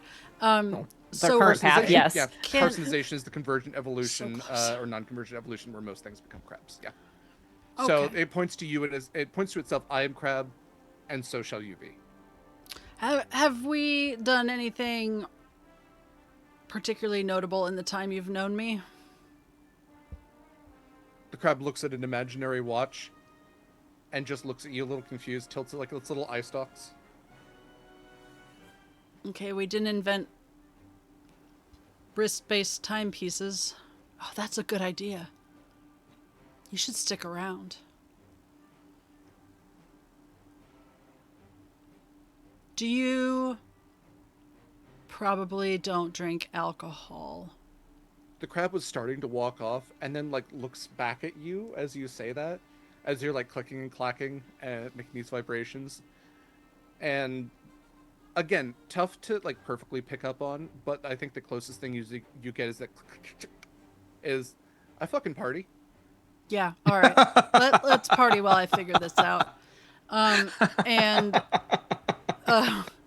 Winnie will interpret the general gist of the menu to Carl, and then order a stout or something. Great, the perfect crab beer. Well, for yeah, you have- herself, and then Okay. whatever the crab would like, after checking that she has some money, and she does. So it could be worse. Okay. Yes, you do have money. You found your way into the tavern, the Bigger Boat. So let's go ahead and pause there as you sit down with your crab. Let's go ahead and take our break. We'll be back in about 10 minutes. Petropets do the things. I will and donate enjoy our ad reel. $5 to our current Doctors Without Borders charity if someone in or out of chat can come up with a really good Tila Tequila crab pun name that I Oh, can Lord. name this crab when we get back. Bye. Bye. Bye. Bye. Back, everybody. Welcome back to Rising's Call. Let's jump back into things. Actually, real quick before we do, I think I said this at the top, but I'll say this again. If you like or even love what we do, please consider tipping to our pally. All of our cast and crew, all these faces you see in front of you, because everybody does production work or artwork or tons and tons of stuff here. There's a tons of background work. It's never something we like require. Obviously, we do this for free. But if you like or even love what we do, please consider tipping to our pally. You can spice up our games with incentives, and it gets evenly distributed. Anything you're generous and able enough to tip. So just consider it. Okay. Let's jump back into things now. So, Winnie's in a tavern talking to a crab in the body of somebody that she doesn't recognize. Kallista is kind of just waiting out some time out by the docks. Let's see. Acacia is going to be doing some shopping, and then we've got Scarlett and Proximus, who are talking with Salinger or Sal. Crane on the docks. So he has handed off a key as well as a note with a vault number, and he is walking with you all into town. The town guard have kind of moseyed off with this official, and the Nereans don't seem to be paying you all any sort of mind. But he's kind of walking with you and just going, yeah. So we've been waiting for, like I said, a few days now, and we've been holed up at the Bigger Boat. It's a tavern just up the hill. It's one of the less unseemly ones, as far as we could tell. And Rollin sent us with a little bit of pocket money to get us through the days, but said that you all were in need of quite a bit of crew. And 30 hands is no small feat. To run into some trouble? I mean, you could say that. Well, all right then. Also, we did. We're expanding. We did get 3 ships. Oh. Technically 2. What? Are we giving the other one back? Yeah, we're letting Captain what's his face keep his. All right then. Well, successful venture, it seems. Not to throw my hat. Proximus looks at the back of the. Out in You cannot see Mercy. Yeah, the Mercy's way too far. The redemption didn't get hit as hard. Yeah. Well, not to throw my hat in the ring a little too early, but I happen to have a bit of captain experience under my belt. I'm mixing clothing items in this metaphor, but you know what I'm going for. And we have many able hands, so plenty of good candidates if you all are going to be determining who gets to helm these ships. That seems like a Connery problem to me. Connery just lets out like the deepest sigh, like, I don't like humanoid relations. That's why you're so good at it, because you can determine who's bullshitting. That is true. Scowls, yeah. You all make it not long after that into the Bigger Boat, a 3-story tavern. It's got a wooden exterior to it, hanging sign. You can hear kind of music lilting out from inside of it. And walking in, you can see that it is absolutely a sailor's tavern. You can see that there are sailors all about that are, sitting at various tables. Probably some faces you do recognize from Phoenix Landing. There's also a strange elder wood elf that seems to be like smacking herself and chatting with a crab at a table in the corner. Yeah. That one's not ours, is it? The crab talker, she wandered in, I think, just a little bit ago. I don't remember seeing her when I left this morning. Okay. And people tend to get friendly with the fishies around here sometimes. Ugh, come on. I don't mean that in an inappropriate way. I just mean when you're surrounded by fish all the time, people tend to take a grouper and make it a pet, or take their gar out for a walk. And it's just, I just don't think that a shrimp is a good companion for a child. You know what I mean? Like, you don't need to bring in an eel into your house and name it Fluffy. Maybe I'm old-fashioned. Okay, I'm seeing not getting the best response to this one. I'm just trying to determine if I take that as offense any, as seeing as I'm half fish. Right. I would not define either of you as fish, but again, Have you ever seen the tail? Not very many people live to see the tail. that's pretty good. Let's cut over real quick. I just want to double check. Kallista, anything that you'd be up to throughout the day, or are you just whiling out the hours? Oh, I went straight to go do my tattoo. Okay, so okay. Let's jump to that real quick. Okay, I was like, we don't got to do anything with this other than just establishing that I have done this. Not true. Oh okay. no! So, hate You that. see why I was so excited to maybe potentially hear something today? Yeah. so Okay. I knew this was going to happen. Kallista. I Shut don't up, like Mikyl. that. We'll get to Acacia shopping in just a second. Kallista, you find your way through some of the back streets of the town, and working your way through, maybe ask for a little bit of advice. You're used to weird cities full of weird people, so it's not that you probably haven't found it that uncommon to ask a devil for like directions from time to time. So asking an unscrupulous person in an alleyway is not, I think, above you. Yeah, the back streets are back. All right. You are able to work your way through and find the hook, line, and anchor. It's set in some of the smaller buildings. This one's only maybe about 2 stories. You can see it probably has a residence on the 2nd floor. These are mostly mud streets. There's a little bit of rock that's kind of been put into the mud to give it a little more traction, but carts are just sludging their way through. There's enough moisture in the air that you probably guess that the roads here never really turn fully just to dusty dirt, that it's always just kind of muddy and just clumpy around here. But you work your way through, you can see that there are some broken barrels in front. There's a few people loitering outside, but the door seems to be one that swings open. There's a little bit of glass on the window. The place looks open. There's light coming from inside. You are going in? Yep, that feels like a trap, but I'm going in because it feels like I should. Just to confirm whether there's anything else you want to do outside. No, I don't not know. a trap. I don't know. You made this weird, so now I'm suspicious of everything. It's D&D. Everything's a little bit weird. Yeah. Okay. You walk in. Go ahead and give me an insight check just as you're walking in, because there's a number of people in here. That one.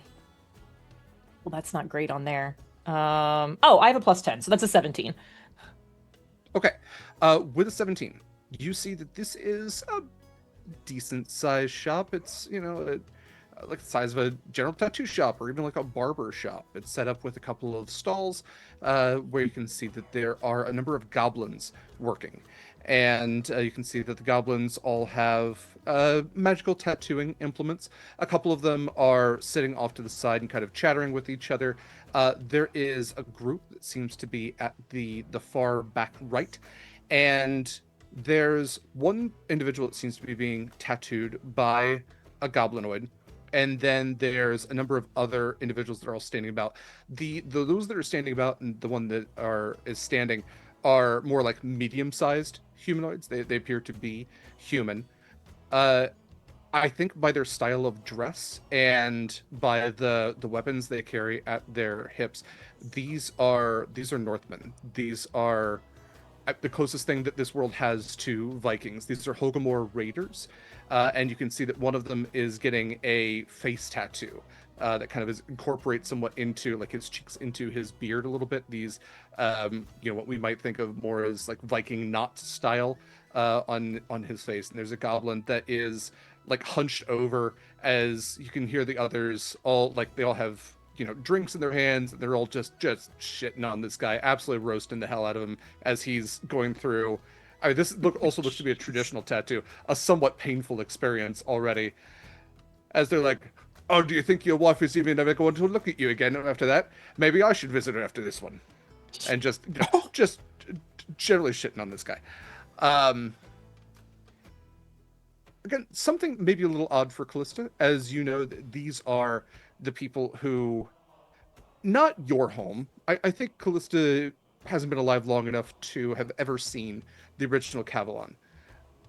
But this is like the culture of people that made it so that your people are essentially refugees and have been refugees for generations now. Just putting that out there. Cool.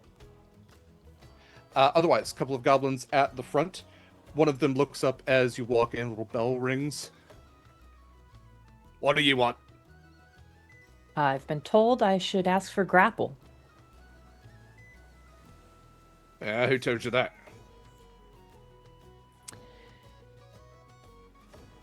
A trusted friend. We don't have a lot of those around here. Yeah, so that should really narrow it down for you. You can help me or not? Yeah, I'll help you. You got gold? Of course. Well, then call me Grapple the Helper. What's your name? What can I do for you? Kallista, and I'm going to slide a piece of paper. I've kind of drawn out what I want, and written out what I know of what I could know of, like, kind of the arcane requirements of what it is that I'm looking for. And it is going to be a medium-sized tattoo. It is going to cover my right shoulder. All right. Yeah, I should be able to do that just fine. Any other special requirements you want? Do you want me to sing you a song while I do it? Oh, do you have a favorite? No. Good. That sounded terrible. He sits down, gets, all of his equipment set up.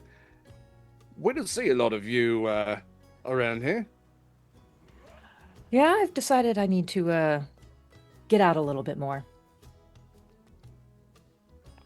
Well, you said a trusted friend brought you this way. I'm just curious. Somebody walking around with all these stinking of holy stuff coming around these parts is just a bit odd. I don't mean nothing by it, just odd. No, it is a valid observation. You can make some interesting friends that way. Yeah, well, interesting friends I can relate to. Kallista, while you are sitting with Grapple, go ahead and give me another perception check insight check with advantage. It's a trap! I hate it. Okay, well, glad it's an advantage. Okay, great. That's a 28. Oh. Great. I think as you're sitting with Grapple, that is like, and you're close enough to him. He's like slightly grayish green, big ears, a bit of a like smaller, almost like bat nose to him. There's one lower tooth that sticks out a little bit. There's one eye that just drifts off, just like a little bit of stick drift, just a little bit off. But his tattooing seems to be clean and everything.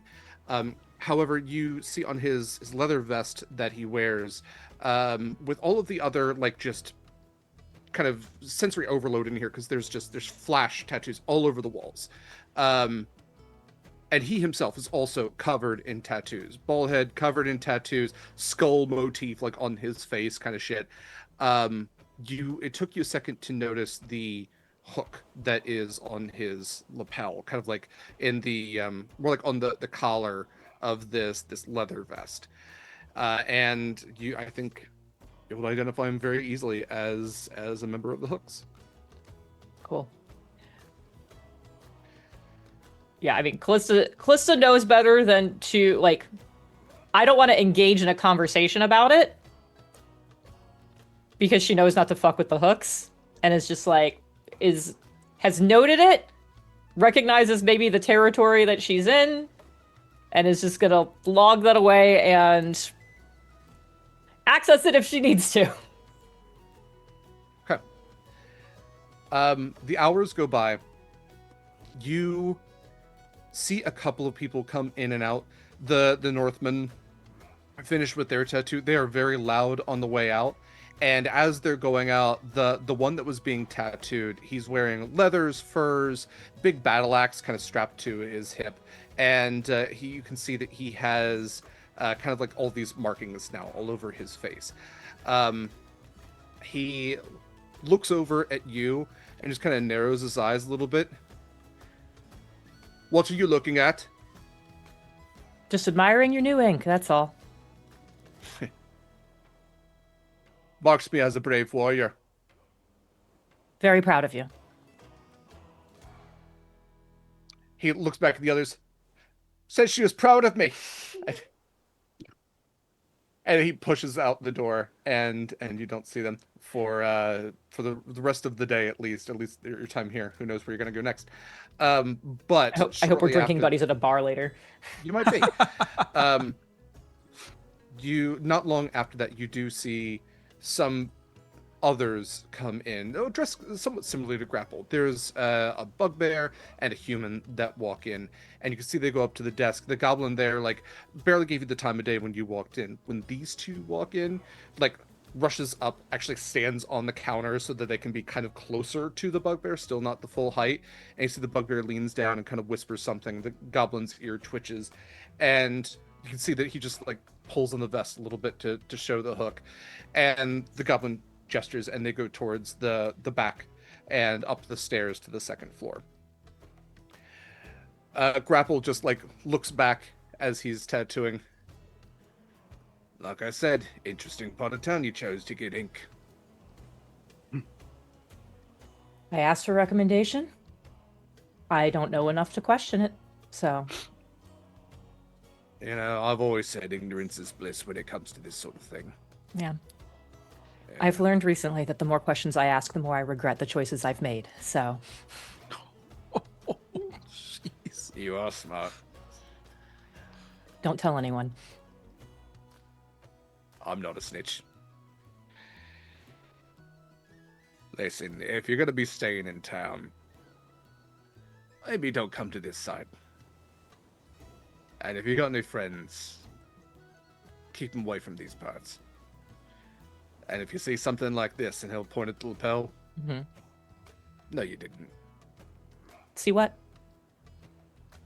There you go. You're getting it quick. Hours pass, and the tattoo is wrapped up. We'll have you describe that here in just a moment. We'll cut back to Kallista here. Let's go to Acacia. Acacia, you had some shopping you wanted to do. Yeah, I'd probably have to go a little farther in away from the docks, as I said before, but I'm looking for a bookshop. Okay. Yeah. So we've established books are a little rare in this world, but new books made all the time. Tell you what, a bookshop and a fishing village, or like fishing Oh, is it like city. I was gonna ask if it's the village. No, but you said it's a city. It is a city, so there likely would be something, although potentially kind of small and maybe not the most like thoroughly stocked thing. But we can say that, you know, you being a city centaur, you've seen your way around plenty of times. Centaur. Big If I don't centaur in find the what city. I'm looking for, I don't find what I'm looking for. So Go ahead and roll me a luck check. Let's leave it up to that. I will say 15 or higher, you are able to find a bookshop. sure. Also, just a quick question. This where's my D20?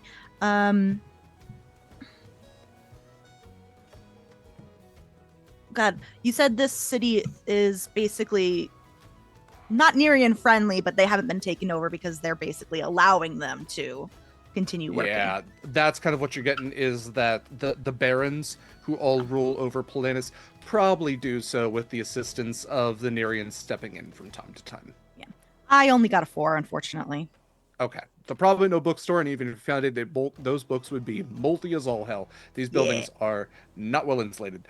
That's okay. I will look somewhere else in a different village, different city another time. Okay. So if we maybe like when we get over to Validus, I'll probably find what I'm looking for in Validus.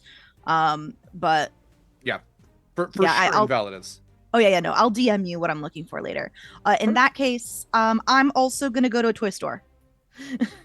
Okay.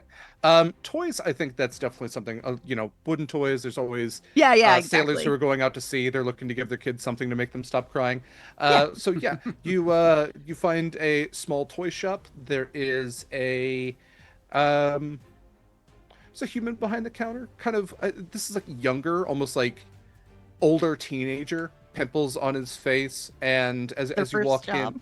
yeah, as you walk in, you get that kind of sweet, pleasant smell of like freshly carved wood, like that kind of wood Oh, shaving kind yeah. of smell as you look around, and it is like wooden ships and rocking horses and just like little knick-knack toy kind of things, Hmm. but also some like finely crafted stuff too. And this kid behind the counter is like a smock, and he walks up as you walk in. There's little tag that says his name is Bart. Hi, um, what are you shopping for? I mean, I, Acacia is not laughing, but Mare like on the looking other up hand. at you. I'm just looking for a couple of miscellaneous toys. I need some general building blocks and stuff like that, and anything like. And I Just look want around. letters, numbers, or both. Letters, numbers, shapes. Yes. Animals, yeah, we got all that. Yeah, I'll get those. And I'm also looking, and I like you said, there's like a lot of like really nicely carved stuff. Mm. Any And you're like really tall. I'm average sized for a centaur. Okay. I'm also looking for like puzzles or dexterity puzzle toys. Okay, yeah. Yeah. Like the flat ones with the pictures on them, or like the ones that are really complicated that The adults put on their complicated ones. desks.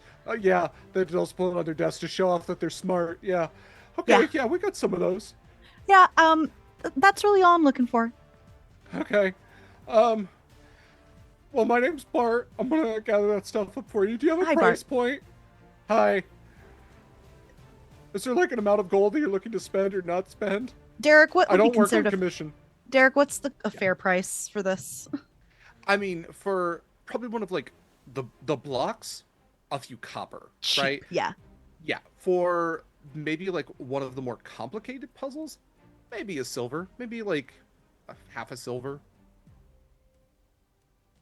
Uh, a gold is like the max. Wow, big spender. All right, yeah, I'll get you. I'm whatever will give me whatever you can for the price of a gold. Fuck yeah. I mean, shit. Damn it. Don't tell my dad, boss. Shit. And he just goes like running off. Just fuck, fuck, fuck, fuck. I need this job. A little bit later. Or Go ahead, child. please. This- Bart comes back with like a crate, also probably carved in house, but relatively simplistic all the same. So I got you a bunch of blocks and some of those puzzles, and I threw in this articulated action figure. And he pulls up like a wooden action figure that just like it's more like a marionette than anything else. It just kind of like clatters, like none of the Yeah. joints are tight on it.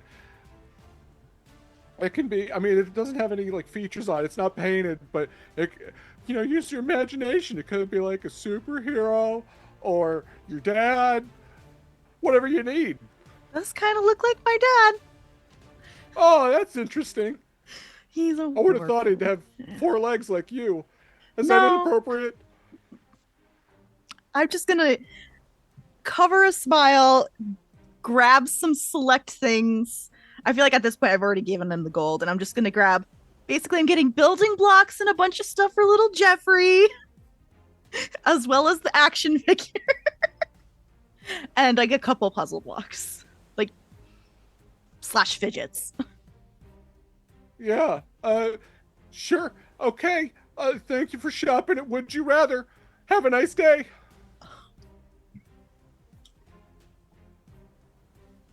I will leave, and then since I don't have a bookstore, I'm just gonna keep an ear out. I'm gonna turn into a cat and eavesdrop for the rest of the time I need to.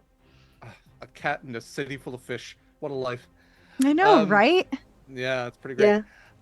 Yeah. Okay. Go ahead and give me a perception check, and I will get some info to you based off of that, and then we're gonna jump over to Yeah, no problem. Mikyl here. Yeah, I definitely want to keep an eye out on the hook stuff. Mhm. So, especially since I see them fucking everywhere. Yeah, they are out and about. 19 on the die plus 14. Okay. Damn. Yeah. Okay. Let me get some info to you in just a moment here. Yeah, no problem. I don't want to necessarily overlap because there might be some stuff that you will just pick up if other people pick up. Oh yeah, no problem. Yeah, Mikyl, you said Proximus had something.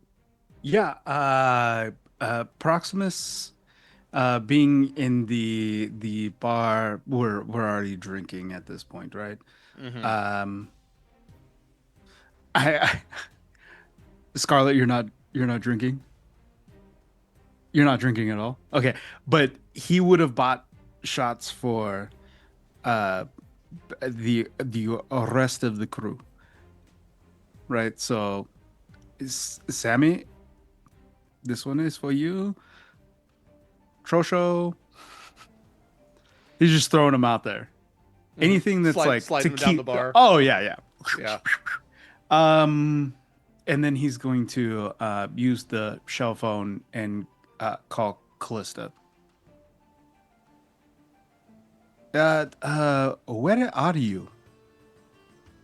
Where am I in the tattooing process at this point? Have I already gotten the warning of don't come to this part of town? I think that that's probably just after that they've made it. So that was pretty early on that you saw the Northmen, and that you saw the other hooks. So yeah. Cool. Just finishing up some business. I will be back over towards the docks in a little bit. Well, I just didn't know where you went when we got here, but I just was wondering. I'll come to you. Like, I just wanted to know where you are. Knowing the shuffle needs to be an out loud conversation, right? Like I have to be saying this stuff. It does. Yep. Cool. Be like, yep. I Do will. you need a minute or something? I'm good. You just keep going.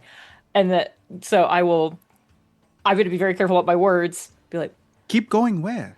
I am getting a tattoo right now. Oh. And I will come meet you afterwards. Well, I will come there. Like, I don't think that's a great idea. Why not? How do I?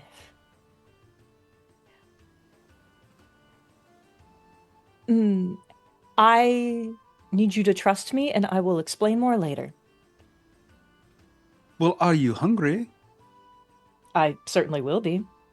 Do you want something to eat? I'll bring it to you.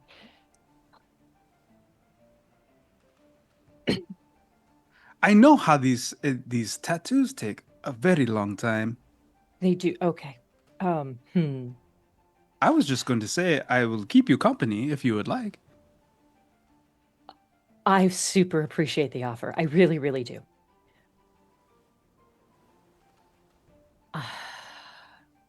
I would love for you to be here, but I do not think it is a good idea right now. I mean, I think I had too many drinks anyway, but I'm sure somebody can point me in the right direction. I was just sitting here and we're all talking and everybody's here and I might miss your face. I don't know. Grapple absolutely sees like Kallista blushes a little bit. Whatever's going on. You sick or something? No, I'm good. It's been a while. We've been here. We're having a good time here. So I was just saying. No, I'm like looking at the tattoo trying to be like, how much longer do I think I have? Grapple looks at like you looking down. 2 hours. Who says lady, no to chill out. food? Oh boy. Hold on 1 second. And I'm gonna look at Grapple and be like, okay. Puts me on hold. Essentially. What did we say? Like when it's ringing, it's like the Oh my God. like The listening sound- into a shell. Yeah, it's the sound of the ocean in your Yeah, ear. you just like hear your that. shell to your ear. Yeah, that's the Perfect.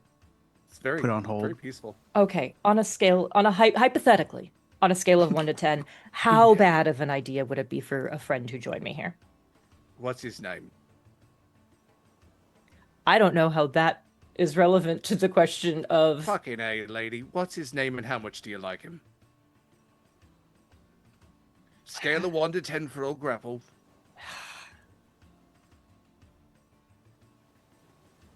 Grapple also holds up his fingers and he's missing like 4 of them, so it's really a scale of 1 to 6. perfect. I like him a great deal. Then I would not invite him to this part of town unless That's he's what I- looking. Yeah. That's what I thought. You got a couple hours left. Tell him to sit and wait. That's what I thought. Thank you. Yeah. Get back on the shell phone. I'm actually almost done. I'm like relying on the alcohol to futz with his perception of time. Okay. Is it- Having been in similar situations, I think LG we all have once been. told me that time was just a construct. Yeah, Time- time time when you're is- drunk though, not a construct. Time goes on for fucking ever. Yeah. Like that is relativity in motion as Proximus is sitting there and is like, it's been 5 hours. It's been 10 seconds. Yeah. But Yeah. why hasn't she shell phoned me back? Yeah. Be like, I'm actually almost done. Let me know where you're at. I will come there afterwards. Are we at the sword hole? Or is it what is this bar? Jesus Christ. You were cut That's not off. canon. What? That's You not were canon. cut off from naming So them. It's called the bigger boat. So, Let me have so my jaw I ran a reference. God damn game it. for Eva at one point in time, and one of the bars that they went into was the sword hole. Oh my God. Okay. Bigger boat. Okay. Fantastic. Sorry, I will. but yeah, I meant whatever bar. bigger boat. The bigger boat. Boat. I really appreciate the offer, and I would have loved for you to join me, but I am almost done, and I will be there in a little bit. Okay, just checking in. Fine. I'm gonna turn around and shell phone Scarlett. I was like, does Scarlett hear Proximus' side of this? Oh yeah. I don't know how close She's are just you. like, what the fuck is going on? Yeah, you have like a passive perception of 23. Oh, you 23. definitely hear it. Yeah. He's not.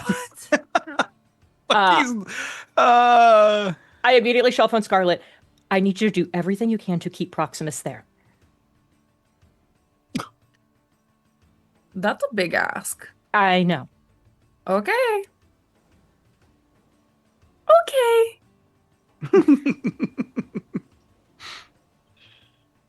And I just kind of lay back down. I'm just like, oh, like, because she feels bad. She would have loved for this, and she knows he's disappointed, and so that bothers her. But it is the safer thing right now. he wouldn't have given you like a guilt trip or anything. Like he would have just been like, man, Look, whatever. the one thing Kallista's All right. very good at is self-imposing her own guilt. Thank you very much. I'm just saying that wasn't his intention, but he will turn to the bartender. So I haven't really described the interior of this bar that much. This bar is like decorated almost floor to ceiling, every wall with shark jaws, like just Oh. decorated everywhere. Behind the bar is what we might consider to be like megalodon jaws, just on Ooh. display. I behind them. finally get why the bar is called this, and I'm so upset. I'm We're entitled gonna- to my Easter eggs. We're gonna need a bigger boat. God damn it. Yeah, it's my Jaws reference. The bartender is actually somebody Proximus I didn't get might into it, you just said recognize it. Oh, if, really? if he wasn't like as intoxicated. He maybe give me a history check. You know I'm bad at this. Let's see. -1. Let's roll the proxy God. die. That's a natural one with a -1 modifier, so that is 0. Okay.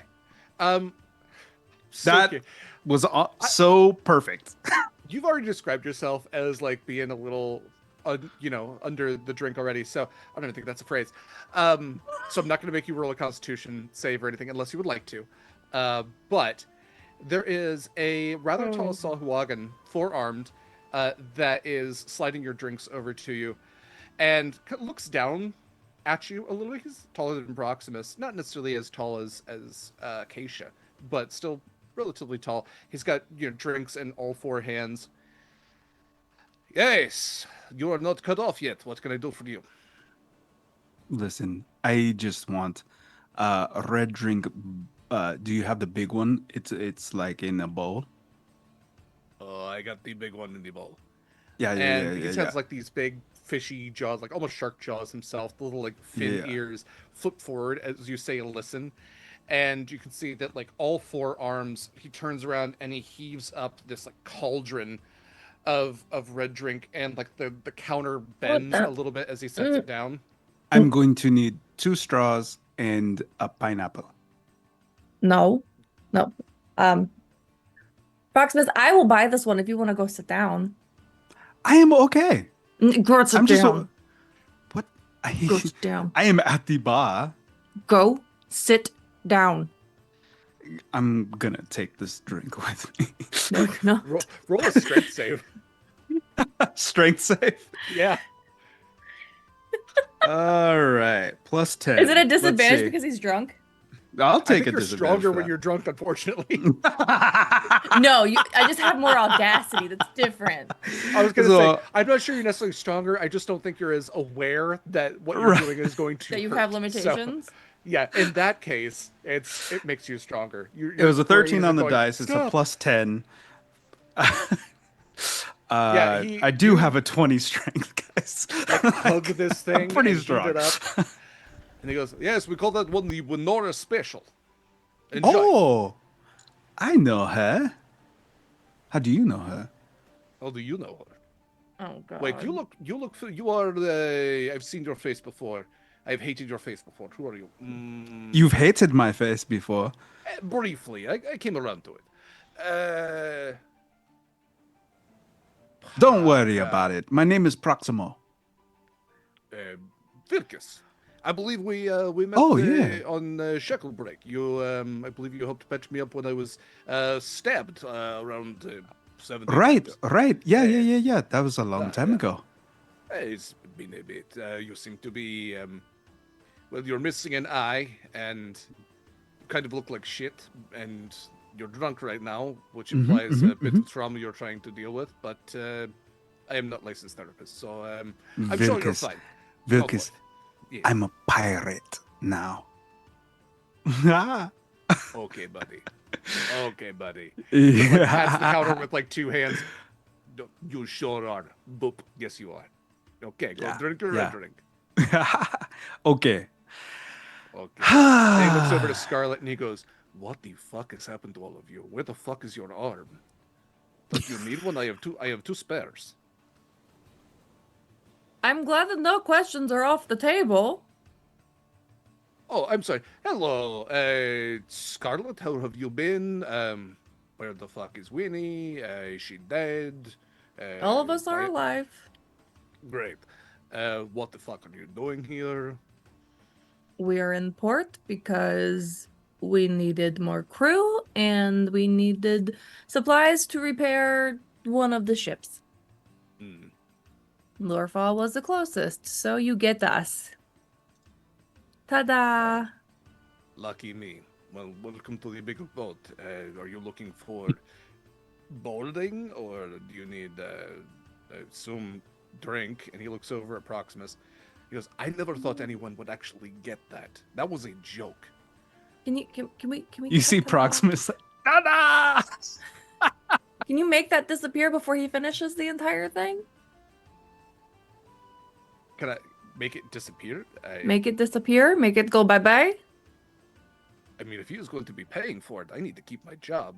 I will And you- pay you again for it if you make it go away. Fine, we're all sold out. You see Connery slides up and he goes, do you have any more of those? He can have one. I'm not Lucas paying looks for over. his though.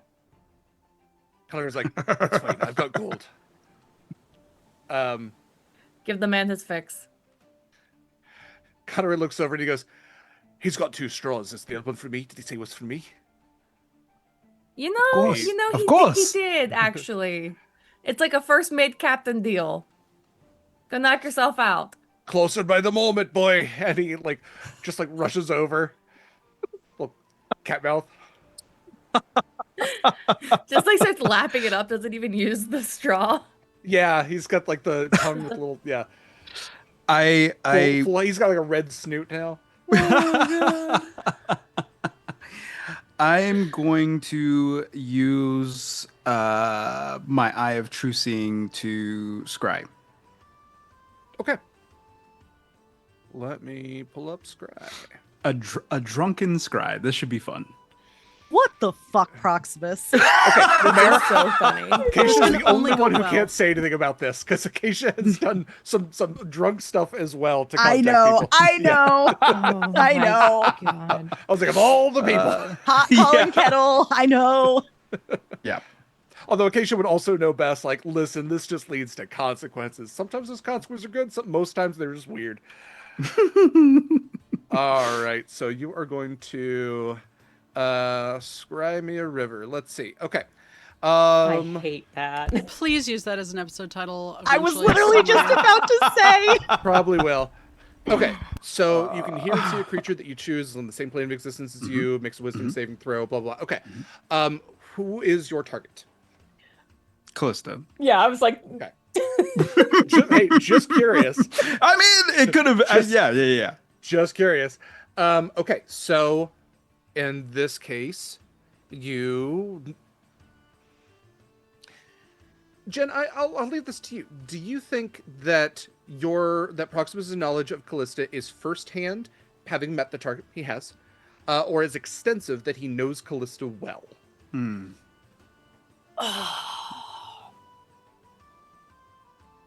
they have spent a lot of time together and she knows a lot about him, but I don't think it goes the other direction. I don't think anybody on this crew knows her last name. I think a couple people know where she's from and what her favorite cake flavor is. I think those are the 2 things anybody knows. And her birthday. But Winnie's the only one who knows that one. So, but yes. So All right. it pains So- me to say it's just firsthand, but Yep. Okay. Yep. Firsthand. Does Proximus have a picture or other likeness, a garment or other possession, or a body part, lock of hair, or bit of nail? I hope not that last one, but he does have the pin that I gave him. Okay, so garment of possession. Okay. Yep. So, in that case, Kallista, you're going to do a wisdom save. You will have a -4 modifier on top of whatever your other modifier is. Okay. And the DC is... Mikyl? 18. Okay. Oh, 17. Sorry. 17. Okay, so you were looking to, I guess up to you, Okay. beat a 17. So I rolled a 7. Okay. I have a plus 11, that makes it an 18, but then the -4, so that is a 14. Okay.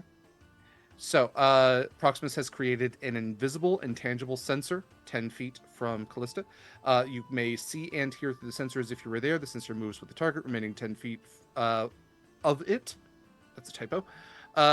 If something can see the sensor, it appears as luminous orbs the size of your... Blah, blah, blah. Okay. So, you can see Kallista is on the table of a tattoo station. There is a small goblin with grayish-green skin, a bunch of tattoos against gold motif on the face, kind of hunched. He's not even sitting on a stool, but he's kind of hunched like a gargoyle, just etching a design into Kallista's arm.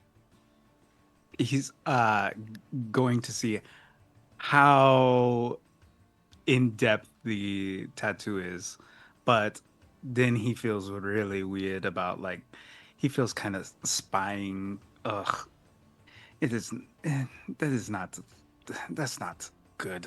That- yeah. I think So since it has been about 10 minutes for you to be able to do this, I think at that point, like since you could hear everything, she's just laying there and you just hear she's like, I feel really bad about that to grapple. no, no, no, no. As long as she is safe, then I Yeah. make it disappear. Okay. So I'm sorry, Kallista apologized to grapple for what? No, I just because he knows that there was a Oh, yeah. conversation about that would have been relatively recent, so it's just me still Okay. stewing on it. Jen, I would love for you to roll me a luck check. Uh-oh. Ooh.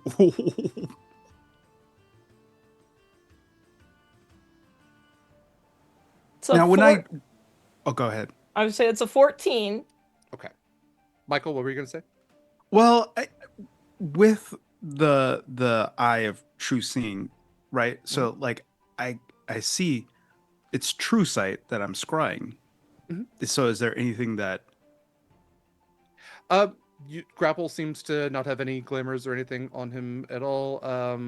I think you can see somewhat through stuff. You can see that, like, if you look up, there are a couple of entities. Like, I think you can kind of see into the spiritual realm. So you can see there are a couple of other mortal beings that are up there as well. And then, yeah, I think on Kallista's person, there's like this glowing red circle disc of sorts that you would see the soul coin, although I'm not sure you would necessarily clock it as a soul coin. Just like in what is otherwise this like wispy entity that you know to be Kallista, there is something malignant and definitely like infernal that is.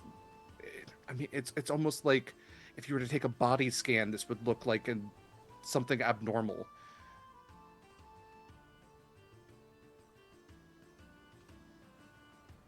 I Okay, think now I'll roll my Constitution saving throw at disadvantage. great. Let me know what that is. Yeah. Yeah. A 14. Not bad. Okay. Yeah, you're not like Um, you're not pass out drunk. You're holding. Well, Okay. I was just like, do I remember this the next day after my hangover? So, Callista, to address your luck check, and Proximus, you would also see those two entities are kind of making their way down the stairs, and Callista, you would hear a voice that would shout out, "Grapple! What the fuck!" And Proximus, you would see these two entities. One of them waves a hand, and all of a sudden, that sensor is gone. It is gone black, and you no longer can see or hear through it. And one of the hooks, Kallista, that you saw walk in before, along with the bugbear, comes like rushing up next to Grapple, and he goes, "What the fuck was that?" Grapple goes, "What are you talking about? What's your fucking problem? You are being watched. Who's this? They're watching you then?" I don't know why anyone would. You can see that he also has a prosthetic eye, and it actually looks kind of similar to Proximus's. And he has like scarring around his eye where it looks like something kind of raked at him, like part of his eyelids pulled just a little bit. And the bugbear is standing there, and he's got a hand like at his back. You can't necessarily see what he's grabbing for with these very elongated arms. He also tattoos on the knuckles, tattoos on the face. The other guy tattoos only down like half of his body, all down the left side, like literally split down the middle. Only tattoos on the left side, tattoos in the face and arms and all the exposed skin that you can see. And he like gets in your face and he goes, "I don't know who the fuck you are, but I don't want anybody watching around here, and if they're watching you, then you need to be fucking gone now." Proximus ruins everything. Like 100% every time he tries to do something. So unintentionally. Like a fucking You live in a complicated every world. time. But in the best possible way. In the in the himbo way. Grapple Whoops. takes his little goblin hand that only has like 2 fingers. It's not the 2 you think, and he puts it I on. didn't think about which 2 it was until But you said now- that. Now you are. He puts it on the guy's face and shoves him away. He goes, "She's almost done. Go fuck off. Somebody's watching it and it's gone now. You did your little dispel magic, didn't you? Quit your fucking whinging. Pay in gold. And we need to seem like a respectable business. Or we're not going to be able to pay our little fees now, are we? It's gone. Do you see it anymore?" And see this guy kind of looks around, and you see his fingers are, he's like touching every finger to his thumb, and you kind of clock this as this might be an aspect of spell casting for this guy, like almost like anxious or nervous spell casting. And you can see there's a little bit of like shimmer to his eye.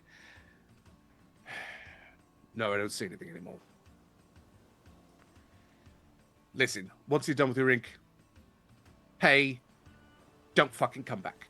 If I see you, it's not gonna be good. Just don't fucking come back to this side of town. Yeah, I told her that already, alright? Just fucking change your britches. It seemed like you pissed yourself. Get the fuck out of here. Grapple looks over to you. Sorry about that. No, But- I'm potentially sorry about that. I don't know. I will have a word with my friend about this particular recommendation. I appreciate your work. You will be paid, and then I will leave. And in the most respectful way possible, hopefully never see you again. Yeah, well, likewise.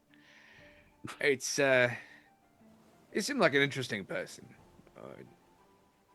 Glad I don't know more about you. Yeah, I think that's probably for the best based on that conversation. Yeah, well, we get itchy when people come looking around our ways. I can understand. Yeah. You don't think it was that guy you were talking to, do you?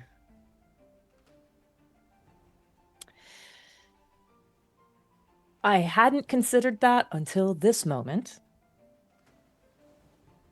I think he was worried about the fact that I said to not come, and he was maybe worried that I needed help and couldn't say anything.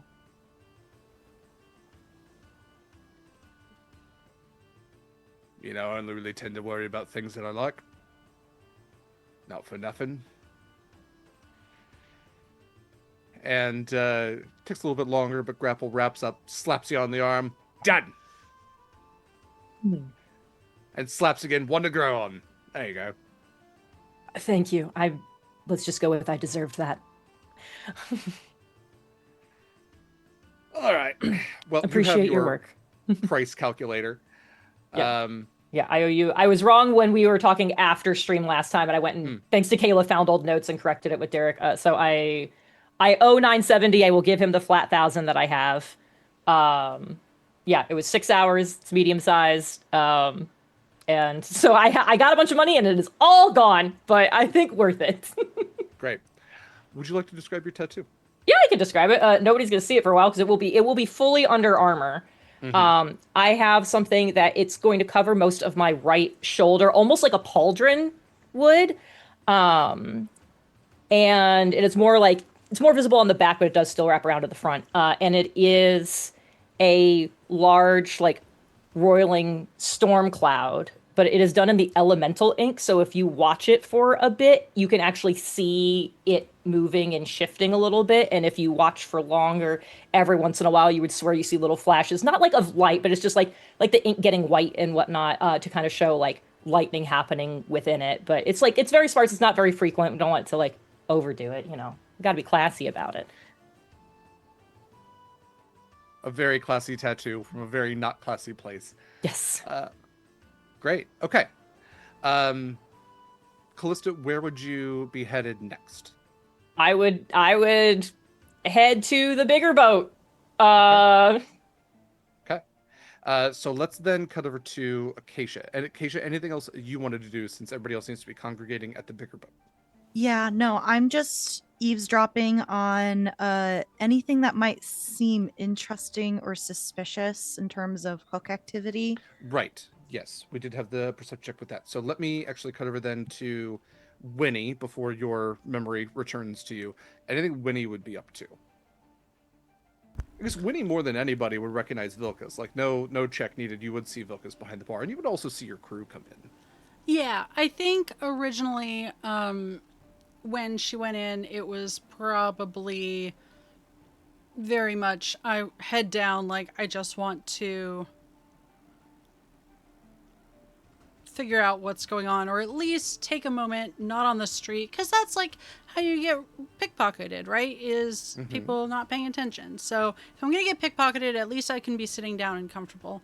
So I think by the time I have had a drink or two, and the crab and I have discussed the rebrand to Clancy Fancy Pants. You're playing Krabby Cake? Krabby Cake? Krabby Cake. Little claws.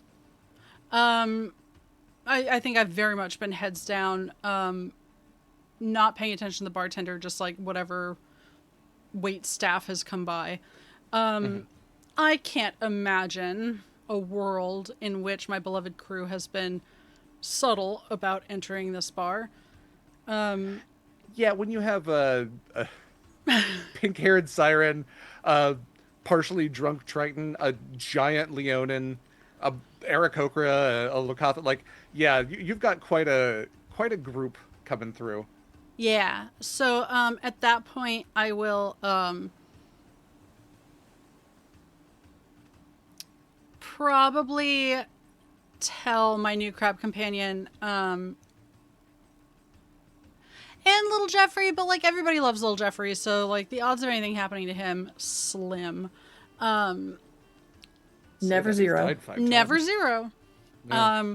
Just I was like, just about to say, he's died how many times? just like he probably doesn't watch any of you all sleep, but never 0% chance. Slowly breaks up a little Kodak camera. It's really funny that you say that, given his new model. Don't worry about it. It's fine. This one's going on the memory board. Yeah. I will stand and make a beeline for the group. Like, I know it's officers or whatever, but I'm gonna make for, the core.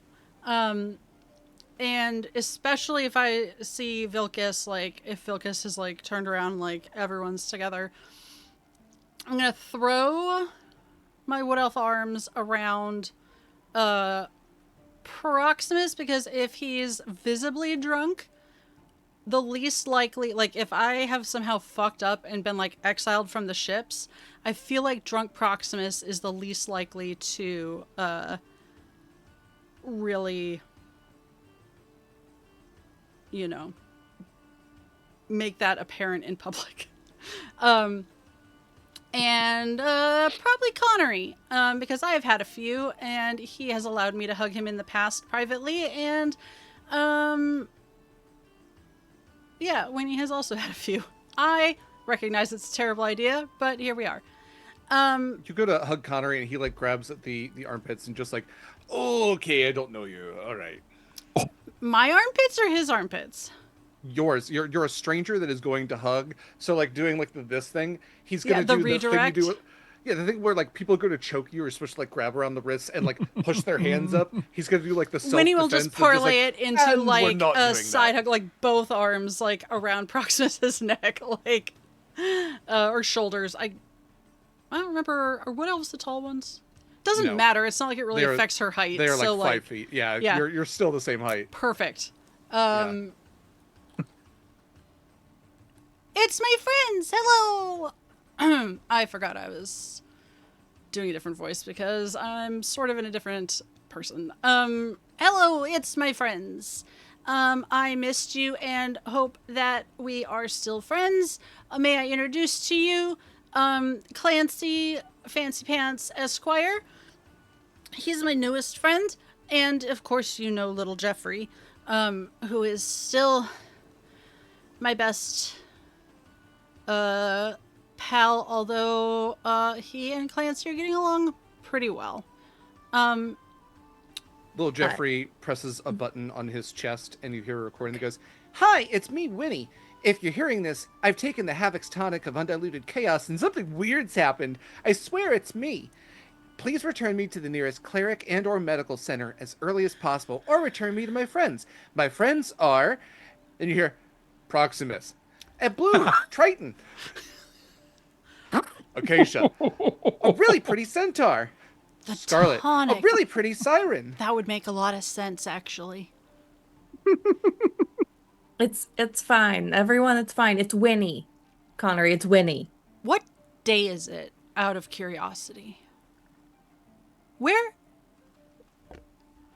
are we, out of curiosity? We're in Lorefall.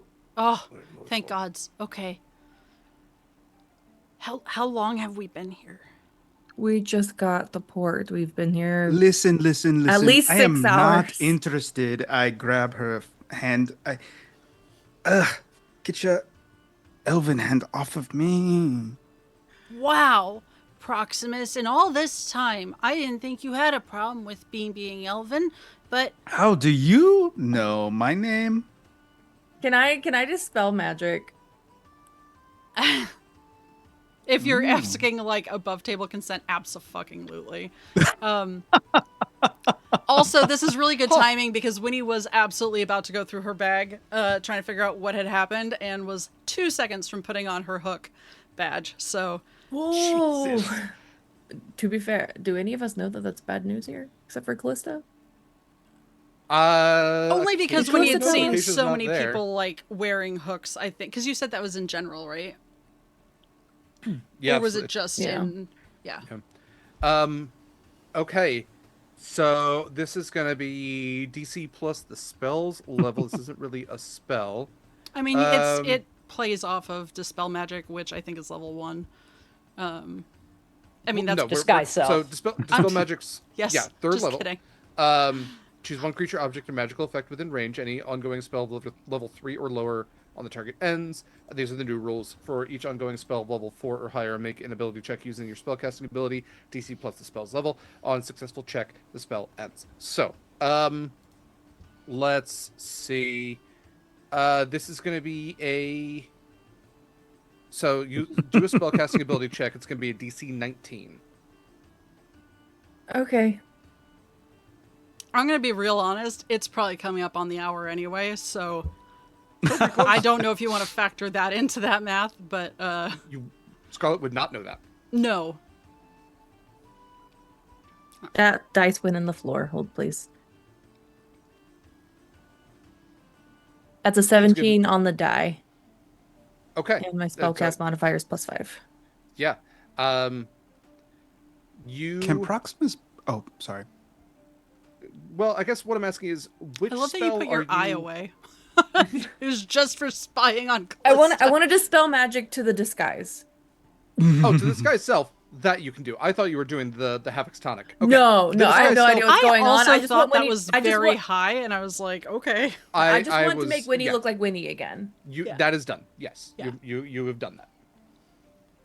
So, Winnie, you return to your physical form. All of your glamour disperses. It's me. Also, Vilk Oh. is high. I was trying to greet you, but Oh. then I was like rejected by half of my friend group, which was very odd. And I'm really glad you survived the shackle break explosion of like the ghost ship and everything. Oh, yes, I was already on board your ship when that explosion happened. You all saved me from a rather painful end. Oh no, I know, but also it was like the ghost ship being the ghost ship, which who knows like what could happen with that. So Oh, no, I left you all before you said you were heading north last time I saw you heading to the Crown, to some sort of prison break nonsense. And, we don't really talk about that. We went south. Scarlett just laughs. We went somewhere there were no prisons, and it was very lovely, and you should go sometime. yes, wink, wink. Yeah. This is When we he don't does- allow Nerians in this bar. You don't have to worry about that. They go to the other ones. Okay, well, you seem to have adventured somewhat. You lost the one with the mask. We didn't lose him. He just was in danger of being eaten up real bad, so we left him somewhere safe on a high shelf kind of situation. But we have a couple new friends, neither of whom are here right now, but I think you would like them. Okay. Well, good to see.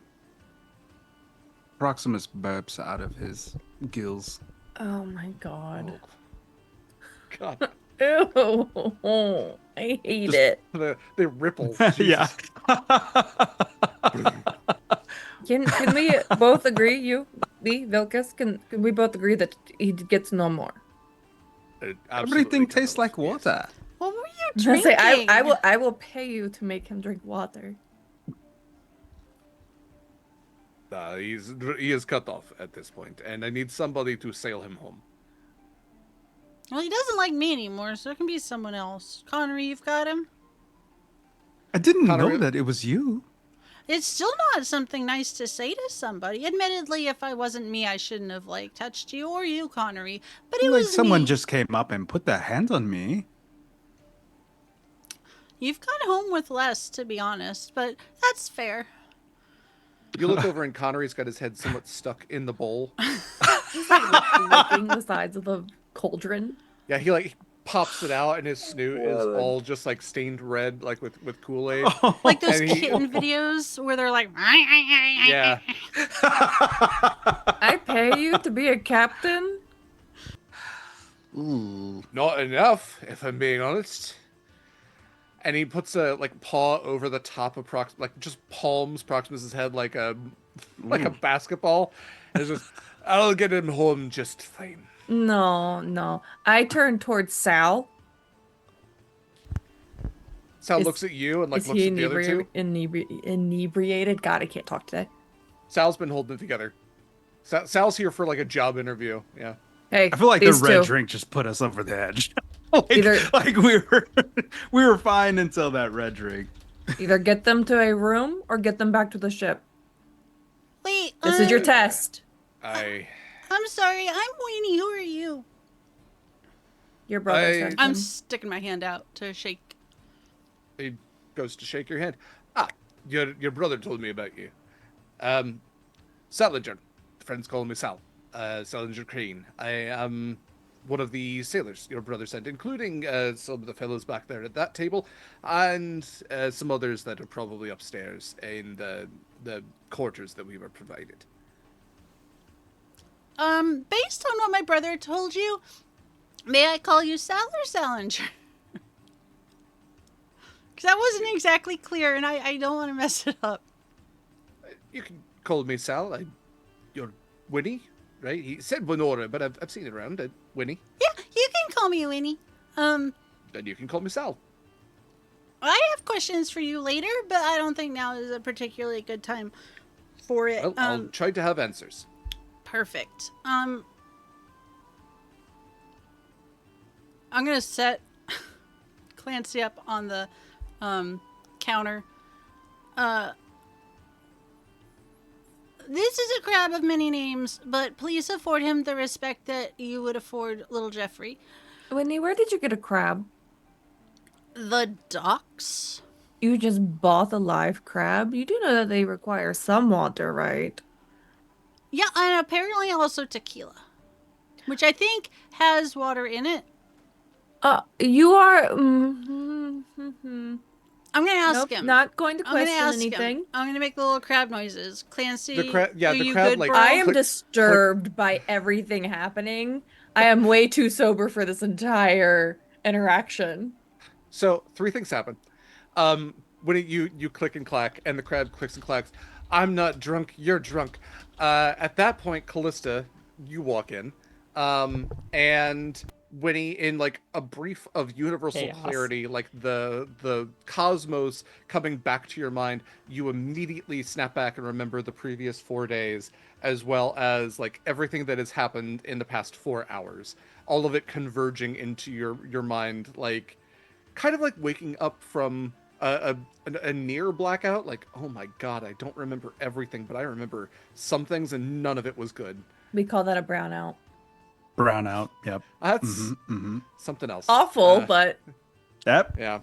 Um, Blackouts can cause brownouts. content warning for emetophobia, I think is the way you say that. Winnie is going to turn, say, hangover protocol, little Jeffrey, and then throw up into the bag of holding.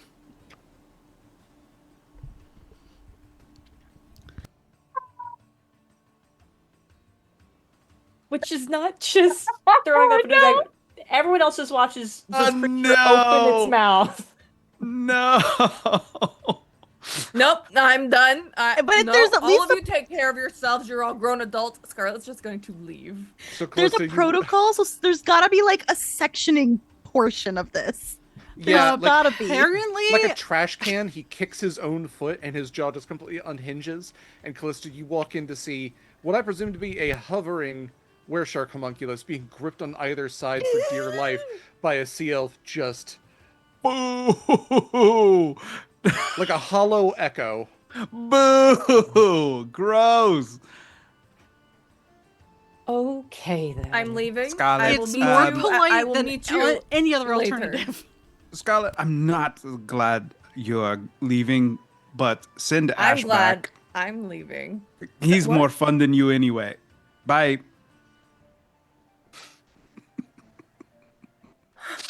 All right, roll for initiative. All right.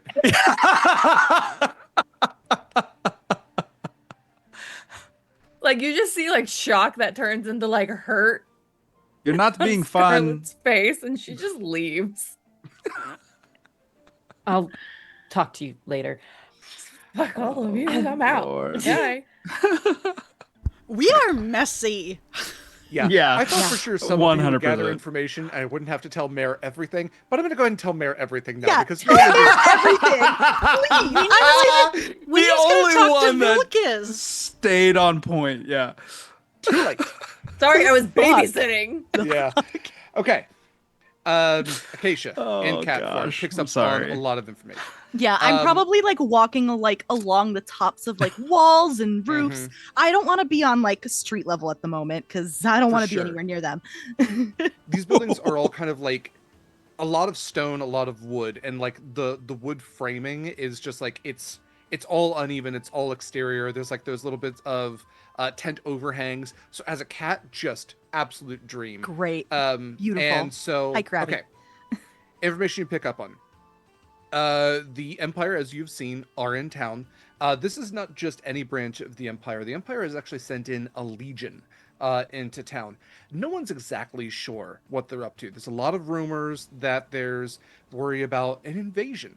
And what you pick up tangential to that is that the Leviathan horde has been spotted in the mid-seas and further north from where you are. Not a lot of ships are leaving those ports because the Leviathan horde has been taking out those ships. Like a couple have returned, like very depleted of crew, looking real rough, covered in all sorts of battle marks, like barely making it out to sea. As there seems to be, and so you know the Leviathan horde is the opposite of the alliance that like Fall Amarillo was trying to create. It's the Leviathan horde has the homerids, the like lobster and crab people. It has a large army of Sahuagin, eel folk. They're the ones that are trying to like dominate the oceans and take over a lot of the kingdoms of sea elves. But when Fall Amarillo had that like that diplomatic meeting, it was trying to get those parties on the opposite side of the Leviathan horde. So there seems to be a horde or an army of the Leviathan horde which is currently working in the mid-seas, and so people are a little stressed about that. So to that point, the Legion is the 221st, also called the Bloodhounds. and they are a legion of Imperial Knights, which have been occupying the town. Yes, horde captions. Um, they don't seem to be causing any trouble more than the Nerians typically do. Like they've taken up a certain part of town. You're already aware of the Hook's presence, and you definitely see plenty of Hooks about. You also know that like you see actively as the Hooks are shaking down somebody, and there's a couple of Imperial Knights which literally turn away from it, turn a blind eye to it, don't do anything about it. And you So the also see hooks that rule even more so than the the Nerians. Empire is not really doing anything about the Hooks right now. They don't seem to be here as like reinforcement for the city guard, because even the city guard walk right on by. Don't have anything to do. You pick up that there are a number of guild masters in town, and then all of them look up to the Baron of this area. And again, there are the 7 barons. So the Baron of your immediate area is Baron Iago Orgulo, who is an Owlin. And that Iago, Baron, IAGO. yeah, I'll type it out for you. Yeah, IAGO. Harry.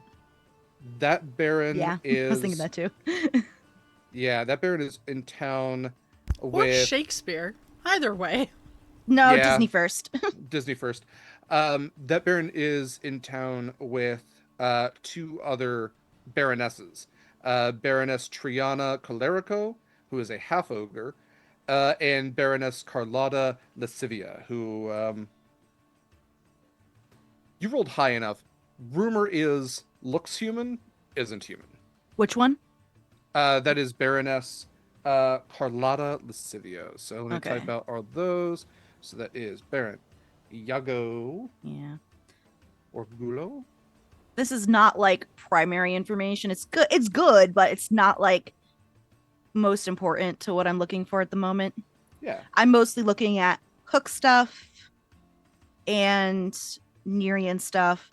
And since it was mentioned, anything regarding the mid seas, so definitely the Leviathan Horde is a good thing to mention as well, Mhm. especially since we are going to have to go back there at some point. And yeah, Yeah. Also with that high roll, you do hear like there's a group of sailors that are chatting, and they're talking about the Leviathan Horde, and like them Sahuagin, tear you to pieces.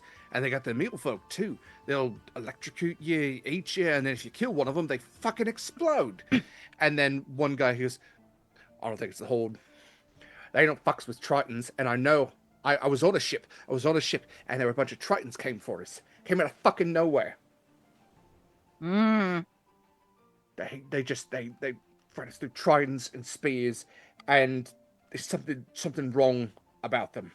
But we were able to fire a few of the cannons, scare off a few of them.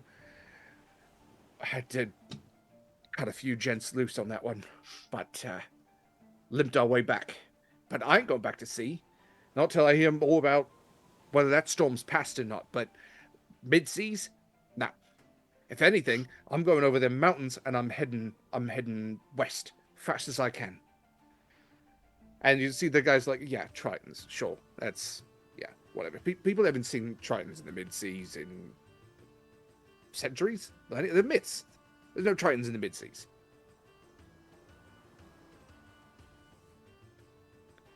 Other than that,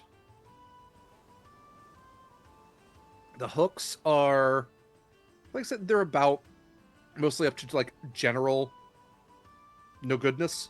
Kind of seem to run different parts of the town. I think you start to recognize when you're like in the Hook part of town.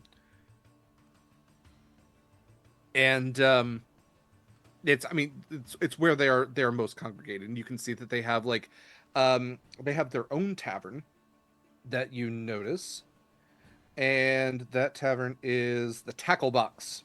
Oh, that's good. That's so That's good. so good. Definitely more rough and tumble. Like as your little kitty self is walking along one of like the cross beams between buildings. Yes, I was gonna say I want to be in like the cross beams if I can sneak into like the second floor of that tavern. Yeah. You can see that like one guy gets thrown out into the mud, and somebody A big old half orc walks out and just spits after him, angles perfectly to where it lands on the back of the guy's head. He doesn't seem to be getting up, face down in the mud. Not great. A few bubbles kind of go off to the side. Yes. But yeah, you were able to find your way to a window on the second floor. Yeah, if I'm able to be And- like in the cross beams of the tavern, that'd be great. Yeah. We could say you're able to maneuver yourself down. And this is absolutely a hook bar. They are drinking, making merry. They are doing like the five-finger knife thing. There's darts and just kind of like general conversation. You don't see anybody that seems to be a shot caller in this place. There's nobody that seems to be garnering more attention than anyone else or any more respect than anyone else. Yeah. Anything else you're particularly looking for in here? No, I'm just gathering intel and such. So I'll probably stay here until like my maybe like 30 minutes before my wild shape is about to drop. Mhm. Unless things get interesting, and then if things start to get interesting, I'll reinitiate the wild shape. But Okay. I'm gonna just be like a lazy cat. Yeah. Yeah. Go ahead and roll me a stealth check. Just it can be with advantage because you're out of sight already. Hold on, I gotta look up cat stat block. Mhm. I didn't actually bring it up. All right, cat 5th edition. Let me grab so stealth for a cat is a +4, but with advantage. I love the little picture they have for the cat. It's just all stretched out. It's got the blinky eyes. I got an 18. Okay. I don't think anybody pays you any mind or gives you any guff. Or if they notice me, it's like, oh, a cat keeps the rodents out. Yeah, absolutely. I don't think you pick up on anything particularly interesting. Like I said, there's nobody in here that seems to be, well, I'll say towards the tail end of it, no pun intended. You see a bugbear and a human walk in. The human has a prosthetic eye, somewhat magical appearing, something that you might recognize as being similar to what Proximus has. And he slams open the door, and he's yelling at the bugbear, and all the guys kind of turn to look at him. They're like, "Fucking chill out, Wilson." He's like, "No, fuck. There's people fucking spying on us." And the bugbear like puts two long arms on his shoulders, and like the weight of them compresses him down a little bit. And the bugbear goes, "Listen, you dispelled the magic. People are not looking at us right now. They were looking at the blue one with the horns. You worry too much. It is going to make you older faster. You're getting grays.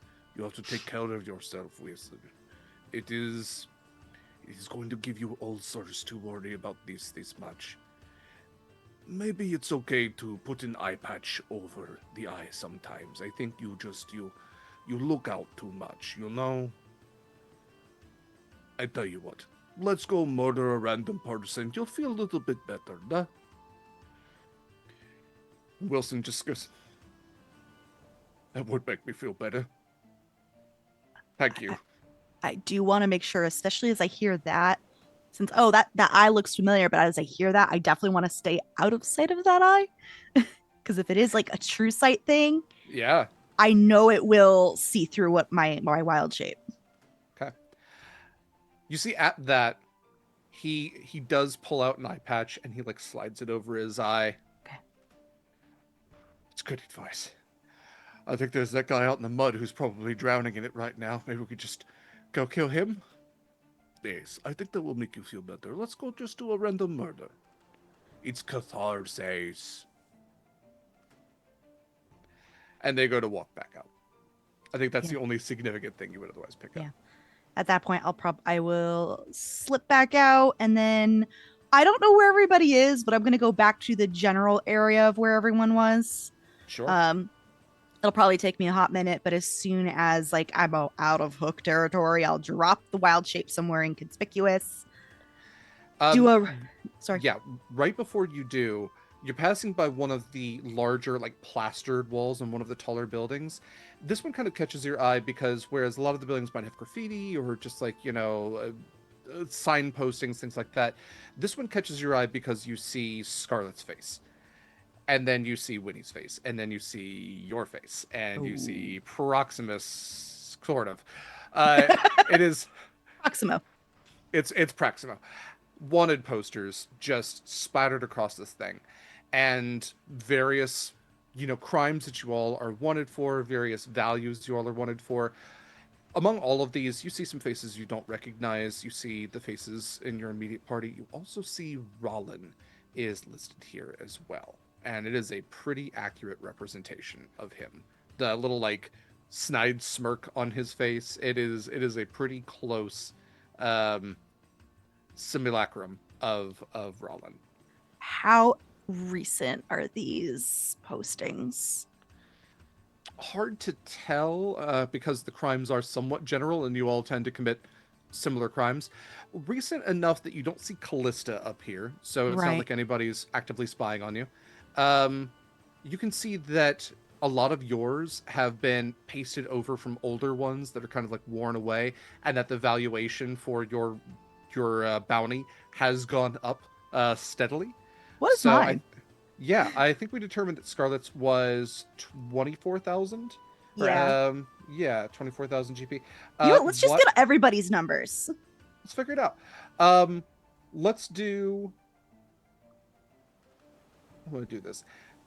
I guess we could roll D100s. Let's all roll D100s. Let's see what that comes out to. Mhm.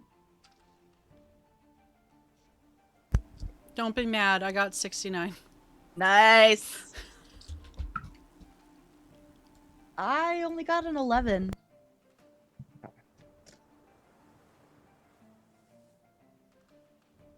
$56.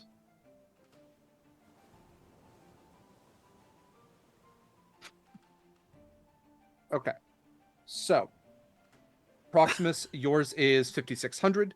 Winnie, yours is 6,900, not 1,000. And then Acacia, you said yours was I got an 11. 11. I'm going to double yours because you were affiliated with a criminal organization. So yours is 22,000 or Holy shit. 2,200. I'm sorry, 2,200. Oh, okay. Yeah. Scarlett's is that high because Scarlett is directly associated with the murder of a governor, also affiliated with Eula, and Scarlett is, I think, Acacia's good at crime because she's not well known. Right. Scarlett's name is synonymous now with almost like a rebellion leader, as we previously Absolutely fair. established. So yeah, What's Rollins? Oh yeah, what's Rollins? Let's roll for Mr. Rollins. Good question. Thank you for the reminder, Jen. Okay. Rollins is going to be, what would that be? 34,000? So Rollin is actually 10,000 more than Scarlett. Is there anyone? Am I still in the hook area, or am I out of it now? You're far enough out of it at this point. Is there any guards or Nerian knights around? In this immediate area, I think you probably see two that are just kind of just minding their own business off in a corner. Guards or Nerians? Nerians, I'm sorry. You don't really see any guards. I wanted to grab these, but I'm not going to risk it. I'm going to go a little farther out of the way eventually. Wild Shep back into a horse girl. Put my my shawl around my shoulders and my head. And if I see them posted against somewhere else where I don't see Nerians, I'll grab those and then I'll ring everybody. Hey, I'm done with my errands. Are we meeting back up at the ship, or are we meeting somewhere else? This is just a call to everyone that has a shell phone in the area. Including Marcus? Yeah, if Marcus is in the area, but I thought he was on one of the other ships that are out at sea. That's true. Yeah, unless otherwise specified, I was not going to have Marcus come to town. Yeah. So it'd be the main party plus Connery, because I think he has one as well. Mm-hmm. I will hear it come through, knowing that at least half the people on that call are too drunk. So Scarlett just left. Most of us are at the Bigger Boat Tavern. There's been a lot of alcohol, it would seem. It is Great. because she is so lame. I cut Proximus She didn't out. want to drink at all. Look, I don't hear this. I am going right into a solo call with Kallista. Okay. she doesn't want to. Oh, Yeah. Sorry. Can you? Yes, I can see that. Yeah. Do I need to bail him out of trouble, or is he just drunk? No, I'm here right now. Well, to be determined. I don't think anyone has done anything Okay. egregious yet. Keyword. Yes, I'm not. I'm like looking at Winnie, who just threw up into little Jeffrey, and Connery. Don't with, worry about it. Don't worry about it. Connery with the stained red fur, with too much fur stuck inside the bowl still, and then Don't worry about it. Don't worry about it. I look as I'll let you know if I need a hand. I'm going to try to get everybody situated somewhere with some water. Do we need to? Is this the type of? Do we need to throw them on my back to get them back to the ship? Well, that depends on if we're going back to the ships or if we're staying in town. I'll ring Scarlett. Scarlett, do you want us to go back to the ship, or do you want us to stay in town? What's the plan? I do believe we have rooms. We have board. So if we can't make it to the ships, we can stay here. I would recommend we go to the ships if possible, especially if people are drunk. Let's just say that there's a lot of Nereans, there's a lot of guards, there's a lot of hooks. Yes, there are a lot of hooks. You and I should have a conversation later. Gladly. And I just got updated wanted posters with our bounties. So I think we should probably stay on the ship. Ah, yes. Okay, that sounds great. In which case, I can only really handle one of them. So if you could come help, that would be great. I will come over and I can probably fit the two beefy ones on my back. Okay. Good luck, Godspeed. I will head to the bigger boat. I love the image of like stacked Connery and Proximus on Acacia's back. Oh no. Callista's absolutely gonna let Acacia take Connery and Winnie, and Callista's helping Proximus. If any of you puke on my fur, I'm just throwing saying you in I'm the not- ocean. Don't I'm worry, not Winnie's usually empty. like this, okay? And Connery looks over and goes, "Don't puke. It makes the paint wear off." I Giddy up. wasn't too drunk. I had like a brain thing. And I gotta talk to Vilcus. I'll be along in a minute. I gotta catch up with my friend and maybe have like a Winnie, how many salted fingers am I peanut or holding up? something. It's a It's trick. off screen. I can't see. That's a dirty trick. Oh, 4. Okay. Sorry, I was looking at OBS. Sorry, I don't know. Yeah. You were absolutely in screen, to be clear, just not the screen I Very was looking at. confused. I was like, "It's a trick. She doesn't have fingers. She has hooves." Mayor's like, Eva, how many fingers am I holding up? Okay. I trust that you will get back as inconspicuously as possible. Yeah, I don't want to be conspicuous. I used to be somebody else, but now I'm not anymore. I don't think Scarlett or Proximus like wood elves. I had no idea. I can see I'm just Kaila. saying, like, Is it, Winnie, is it possible they just didn't know it was you? it's possible. Maybe let's go with the most positive interpretation of the situation for now, and when everyone's sober, we can have a discussion. Do you lock your door at night? Yes. That's good. It's good. Kallista has not until this moment and is going to start. Winnie, if you need me to come back to collect you, please ring me on the shell phone. Okay, thank you. I mean, I got here, so I can probably get out. Okay. So I mean, there's a door. There's probably a couple doors, but I'll just go out that door. What spells do I have? I have a frighteningly good loadout for this situation. I didn't expect it to happen, but here we are. Hey, Kallista, are you good with a screwdriver? Why The are tool there or so the many drink? concerning What's questions? happening? Oh, I haven't had a screwdriver. The tool is what I was thinking of. Because Okay. if you go into my workshop, there's a screwdriver, and then there's a couple of those like chain locks. I'm just saying I probably should have installed one earlier, but I didn't think about it. So feel free to just like go in and like help yourself. Thank you for that. Mm-hmm. Yeah. Okay. I'm going to... You be safe. Let us know if you need help.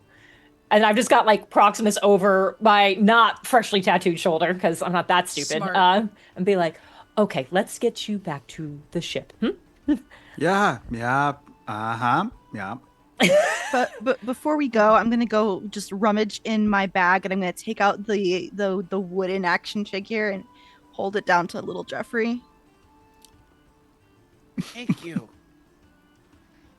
Then, Acacia, unfortunately, you watch as the crab walks over, and little Jeffrey unhinges his mouth, and the crab starts throwing up.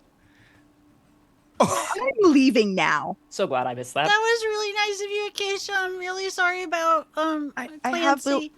Acacia. I have building blocks for him too, so hopefully he doesn't continue to crash and break things on the ship. Thank you. you. Turn around. Oh, little Jeffrey.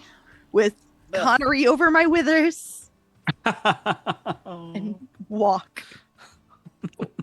Once we kind of get outside and away from the bar a little bit, be like, so how you doing? I have to admit something to you. Hold on, Proximus. I have Hold to on. admit, Yeah. Hold on. I did something bad. I put my fingers on your lips. Connery goes to smack like the haunches of Acacia. You Bring me a smack me- lance. I'm ready to joust. You smack me again, Connery, I'm gonna fucking kill you. Acacia, is Port always like this? No. Okay, good. But honestly, the last 20 Lied minutes have to been the her worst part. face. The last 20 minutes have been the worst 20 minutes of my entire afternoon. Great. Okay. That's interesting. We But usually you hold didn't it better say together. life. You didn't say it was just this afternoon. That's right. It's the worst afternoon so far. That's optimism. That is right, Captain. Never took you Mhm. as an optimist, Connery. I don't know. I don't really examine people's eyes, but you can call me an optimist if you want. I assume we're walking and talking, Kallista. Yeah, oh yeah, I'm not. I haven't stopped unless you've told me to stop. Nope, so. I have not stopped. Okay. Be like, is there a reason you were shushing people? Or can we talk? What's up? No, Proximus was just being annoying. Oh, okay. Well, I got this. If you want to go up ahead with Connery, we'll be not far behind. I'm just gonna. I walk Yeah. up to the gangplank. I Yeah. walk into 'Cause you'll be Connery's. faster than me. Yeah. Yeah. Yeehaw! Yeah, and I will literally just when I get to his room, I will just literally rear and have him fall off. Yeah, just like slumps to the floor. Incredible. Incredible. He looks up at you from the floor. He like flops over and he goes, 10 points. And then I will leave, come back with a bucket of water and just Oh. It's goes, oh, it's one of those afternoons. Oh my god. yeah. His I'll throw wet him a cat wet smell. rag and be like, Yeah. "You got something on your face," Ooh. and then I'll leave. Incredible. Just he like rolls over and looks into like the standing mirror and goes, I'm bleeding. Get the surgeon. Hey, he passes out. Okay. I'm sorry I didn't tell you where I was. I had just literally gotten a very stern warning that I was in a wrong part of town, and I believe the phrasing was, uh, if I like anybody that I might like, want to maintain any kind of friendship with, should not also come to this part of town. It was not good. So I'm sorry, and I shouldn't. I'm sorry I couldn't tell you where I was, and I'm sorry I could not elaborate on why.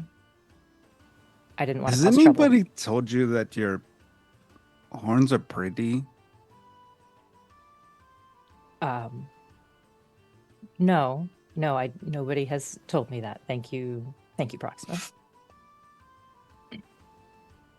I did. I told you Yeah. that. Yes, you did. I'm sorry. I don't usually get like this, and I have to tell you that I spied on you through my eye. I could see it. I could see where you were at, Okay, well that explains that then. and I just wanted to make sure that you are safe. But mm, ooh, that was a rough one. I just wanted to make sure that you are safe and you're okay. But I didn't like that place. Yeah, it was certainly an interesting recommendation of where to go, but he did good work, and I just know not to go back there again. I, especially since I couldn't really answer anything, I appreciate that you were worried, and Your we're just secret is checking. safe with me. You don't have to tell anybody about your tattoo. It's not that it's a secret. Okay, okay. Keep your secrets.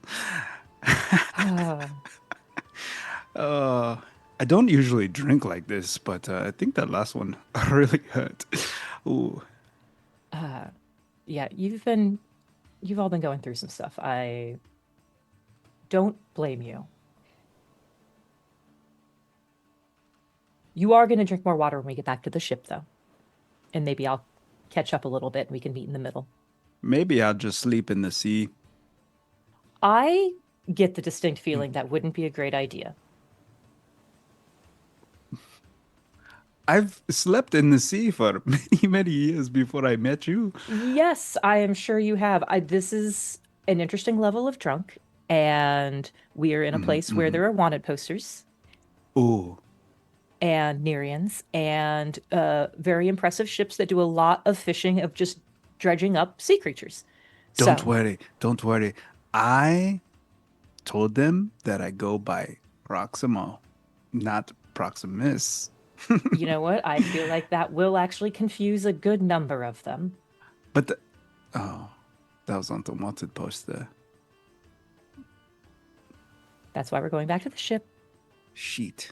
We will find a safer place for you to be able to sleep in the sea at another time.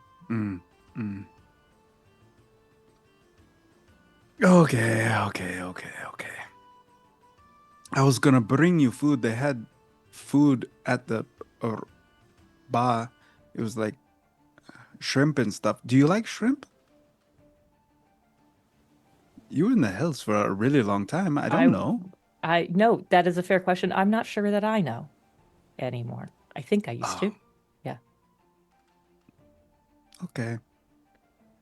Yeah, it's been a wild shift in my diet to come back up here. So, trying things again, doing that a lot. I'm sorry. I didn't mean to get so drunk. You're I just missed you.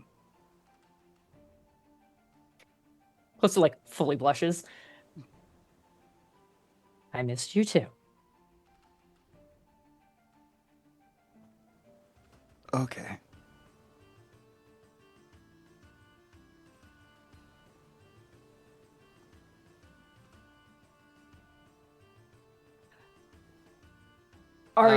Do you need to sleep in your closet, or do you need somewhere you can actually like lay down? I feel like you should just be able to lay down somewhere. Yes. Come on. And she will take him to her quarters and just tuck him in.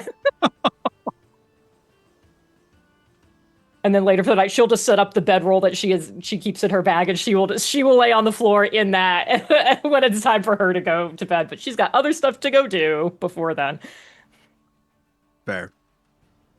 To that point, let's see. Acacia's made it back to the ship, has dropped off Connery, and Winnie has stayed back with Vilcus, and then we have Proximus, who's been tucked in, and then Kallista and Scarlett. Where did Scarlett wander off to? Out. Out. Okay. Let's see. Unless We're there's a shop that sells colored glass here. That's interesting. Roll me a luck check.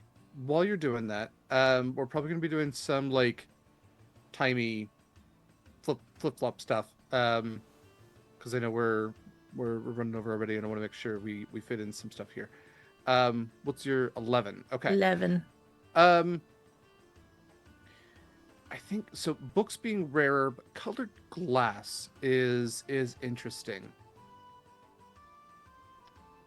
I'm going to say that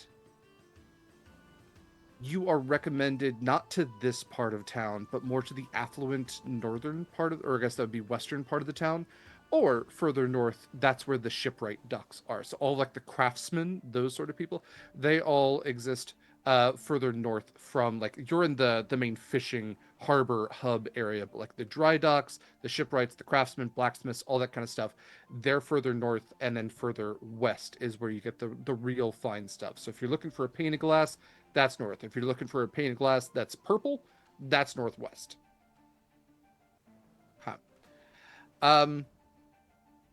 Okay. Kallista, I know you had an appointment. Yep. Is there anyone else you would like to take with you? I offered Scarlett if she wanted to come with. Yeah, no, you both are heading to the vault, so. And I would specifically, I already don't super love that Scarlett is going to come with, but it felt rude not after we'd established that we both know Raja and that I had said I was going to do this. I was like, I'm going to do that. Everyone else I know for sure I would not want to come with me for various reasons. And that was before the drinking happened. Right.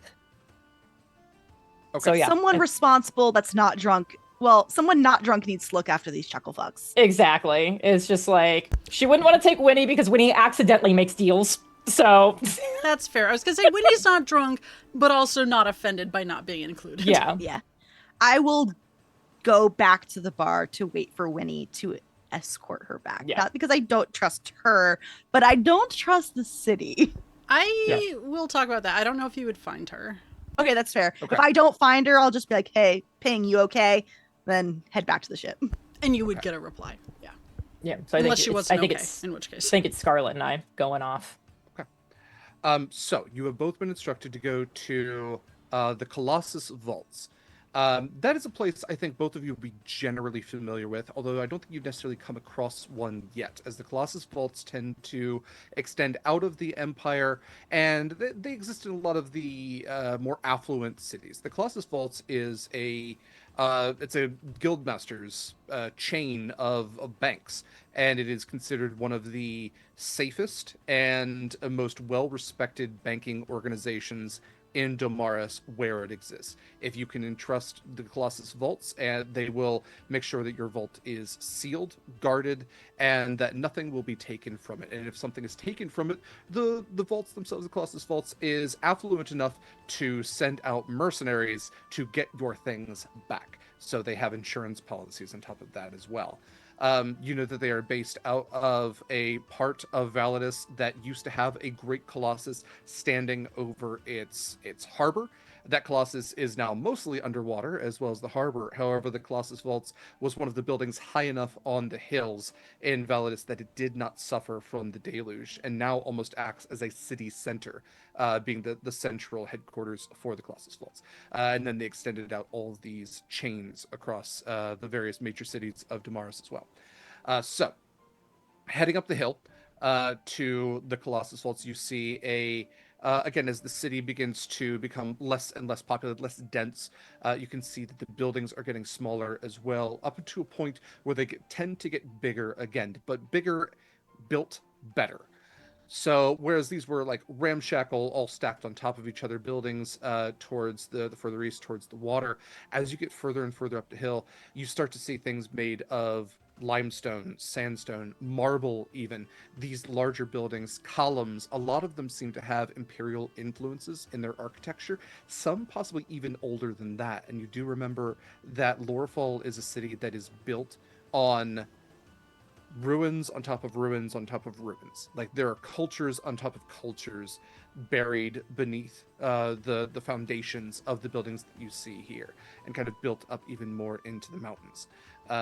You presume that if you were to go out into the harbor and even into the relatively shallow parts of the ocean here, you would find the earlier parts of what would become the city of Lorefall. All of these ruins, as the Empire did once extend here.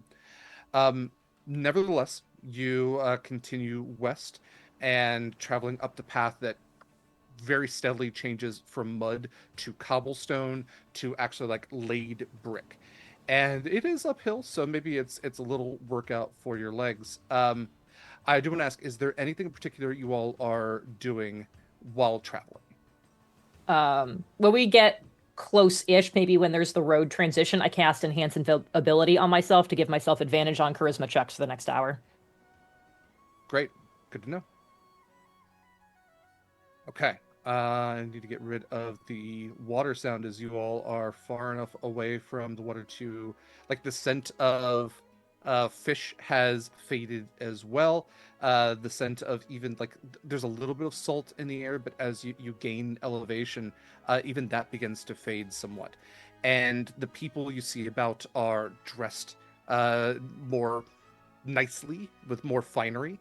You can see that people are kind of walking in less crowds. The carts here are traveling with more important goods, at least, and it's just everything seems to be like cleaner, clearer. The building's still somewhat dense, but more greenery here as well. The bank is hard to miss. It is a massive institution, both figuratively and physically. And you do see that there is a probably 5-story colossus, metal colossus that is built from some sort of metal. You presume bronze, although it has a strange green sort of sheen to it. That is standing on either side of these stone steps, these marble steps that lead up to it. And it's taken me a little bit of time to get here, but again, hard to miss, especially with the 5-story statue, holding a blade at its side and a torch high in the air in its right hand. The doors lay before you. You can see that there are guards here that are actually dressed not like in the studded leathers you've seen before, but actually armed with shields, metal armor, actual like decent equipment that are standing guard. Just a general presence. They don't seem to be paying you any mind as you approach. There's a few other people milling about, going in and out of the bank as well. Clarification question. Please. The message I got earlier was that, like, I'm supposed to go to a particular vault. If I'm familiar with the concept of the Colossus vaults, like, is it going to be weird? Like, I don't imagine I'm just going to be able to walk up to that vault. That this is going to be some kind of, like, check situation. Or maybe I can just go up to that number, and it's just the idea being, like, I couldn't do anything about it if I didn't have a key or make a ruckus. I'm just trying to figure out if I was going to need any other information from her in order to be able to get to the vault to meet her. That's a good question. I think you're gonna find out here, and as you go to approach this, yeah. Right. You've been told to go to a certain vault. You know that you do need to, like, well, let's say Kallista has been to one of these, maybe when she was younger. You know that you do need to check in at the front desk. What happens from there can vary. Sometimes they'll ask you for a key, or sometimes people will lock their vaults in different ways. All of the locks are arcane locks, meaning that they can only be unlocked in very specific ways. But some people have different specifications when it comes to their particular vaults. Every vault has a standard arcane lock on it and is made primarily with adamantine reinforcements. Everything after that, you can pay a little bit extra to make sure that your vault has a little more spice to it than others, depending on what you're storing within. Okay. Kallista and Scarlett, you walk in and you can see a long line of desks that seem to go all the way from one end of these pillars to another. There doesn't seem to be any clear entrance on either side. There are these long golden-looking bars that extend down from the ceiling with these small rectangular openings. And on the other side of the bars, you can see there are various humanoids with multiple desks and filing cabinets and paperwork. Some of them have stacks of gold that they are counting piece by piece. You know, they have the different scales and weights. There's a lot of math going on back there. But a few individuals stand at the counter, and there doesn't seem to be any line at this time, as the only other person you see in here is walking out past you and just gives you a soft nod, one gentry to another. And you do see a satyr behind the counter. Next. Is it a safe assumption, Scarlett, that you would have mentioned that you also need to on be the here way there? Yeah. for different reasons? Cool. You first or me first? I feel like mine's easier. I would really like to think so. So, Me first it is. Yep. will You Go approach to the satyr. counter. Yeah. like, and I imagine I go with you, but I'm letting you talk since you're the one with the key Yeah. for this. Yeah. The satyr has again a lot of finer, like a vest, this like puffed shirt underneath, well cleaned up, well, little pince-nez glasses. You hear these like soft hoof clops on the marble floor beneath you as he places two hands on the counter. Yes, welcome to the Colossus Banks. How may I assist you? I need to go to this vault, and I will pass the little paper. Yes, Vault 333, of course. And you have your key. He pulls out a ledger and flips. Wonderful. If you will accompany me. And he walks to a point in the counter where it splits, just like almost like he can walk through it, but you don't really see any immediate breaks in it. Mm-hmm. And as he passes through, he gestures over to a hallway to his left, your right. It will be right down here if you will follow me. And his bent legs clip and clop on the marble. It's been quite some time since Vault 333 has been opened. Have you been out of town? Traveling. Traveling's nice. Well, are you looking to make a deposit or withdrawal today? Withdrawal, please. Noted. I will make sure that you have all of the equipment necessary to transfer. And he flips the ledger more time. Well, if you're taking everything, I'll make sure that you have a cart. And Thank walk you. Of course, it is my pleasure to serve. You walk for some time down steps. You get to a large vault door where there's a number of guards that are standing. And they don't even turn their heads as you walk by. You see that he pulls out a key that is on a necklace and presses it against the door, and then presses his hand against the door. And you see that both points glow, and the vault door splits almost like in a spiral formation and moves apart, this large circular vault door. And what you see within is a gilded hallway lined with square outcroppings, each of them with another smaller but near identical vault door set into them, each of them with a number. And he turns back to you. 3,000 vaults, all of them occupied. Yours is 333, so you will be, let's see, floor 1, and he'll gesture over to the right. Yes. Down that way, it should be on your right side. Little less than halfway down. Do you need assistance on your way there? No, I think I've got it. Wonderful. Thank you so much for your patronage and business. Colossus Vaults appreciates all of its wonderful customers. I will see to any assistance we can provide you.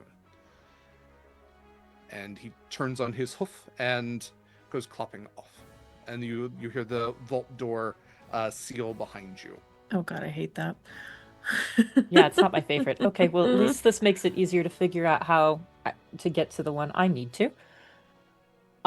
Where we first came in, knowing that they're all numbered, are we starting at 1 or are we starting at 3,000? Where are we? Where are we in the number? What you see here are several levels. You can see Okay. that there are 3 levels, indicating there's probably 1,000 vaults on each floor, and they are like 1 would be all the way on the left, reading left to right.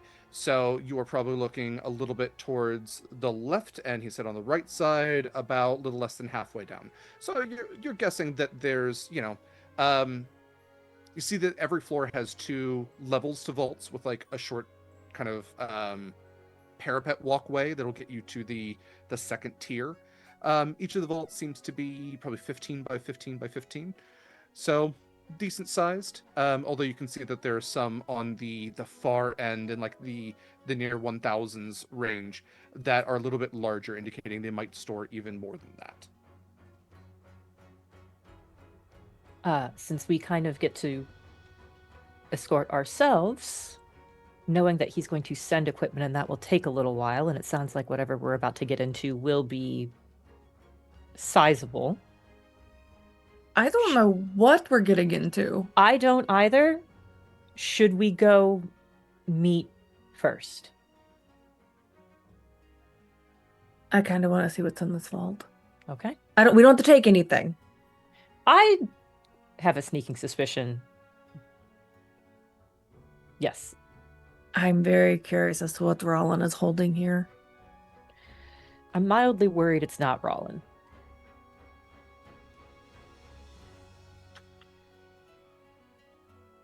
Which is why I'm concerned about going there first. But we can go there first and see what we're looking at. You don't think he sent the key? You don't think this is his vault? You don't think this is his vault? I'm not thoroughly convinced that it is his vault. Okay.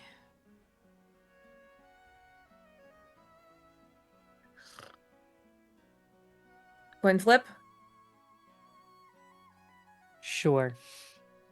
Both sound like they could be turn out awful. So I might as well flip to see which one. Since it's not actually Raja, I'm less worried about mine at this point, honestly. Touche. All right, flip a coin. Call it. Unless, okay. Are you flipping the Anders coin? No, absolutely not. As much as there is now that you say that, he would hate it. So I want to do it, but then I've got to answer questions I don't want to answer. So I would not question you having a soul coin. That's true. You would question the fact that like I keep him in a little separate pouch, like right here. The fact that I have a coin right here, no, I don't as know opposed you. I'm to not in a questioning shit. I do weird shit too. On the one hand, fair, and on the other hand, I have already had a weird day, so just gonna poke that bear. Just gonna pull out a random coin, and what I will actually do is I'll roll a d20, and so you call evens or odds. Odds. All right, odds. We do Rollins first. Yep. That is a 15. We're going to Rollins. Okay, let's go. You know what they say? The whole idea behind a coin flip is that you actually know what you want it to be as you're waiting to find out the result. And I feel like we did just experience that. A little bit. Find your way to Vault 333. You have your key. You can see that dead center of this circular, almost like Hobbit door esque looking vault, there is a central keyhole to it.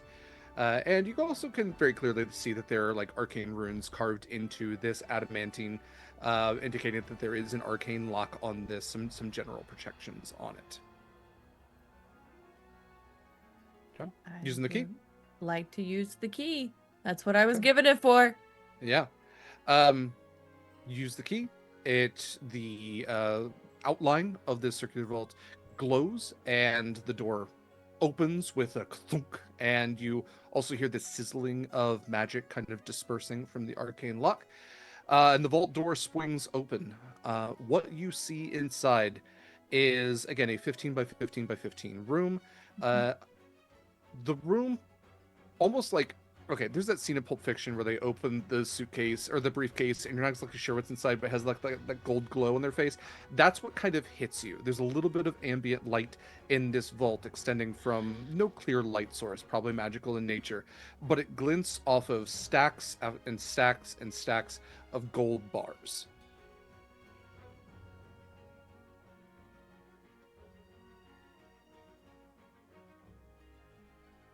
I wish we would have brought the bag of holding. Well, good news. Not little Jeffrey's. I have one. Oh, shit. Okay. So maybe, as a precaution, we take some now. So that way then, if we need to leave in a hurry before we get to come back for the rest, we have something.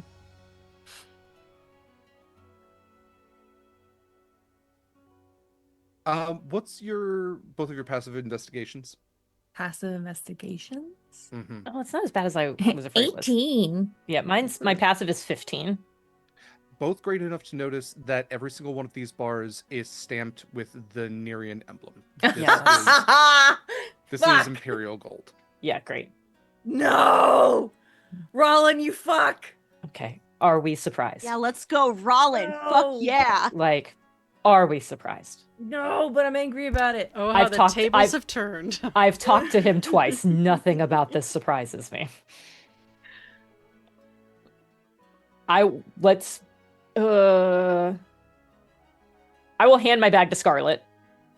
I don't think we should both hold.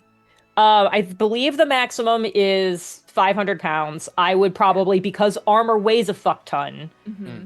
I would say there's probably between the splint and the warhammers that are in it, whatever. I've probably used 100 pounds of it right now. So there's 400 pounds available in this bag.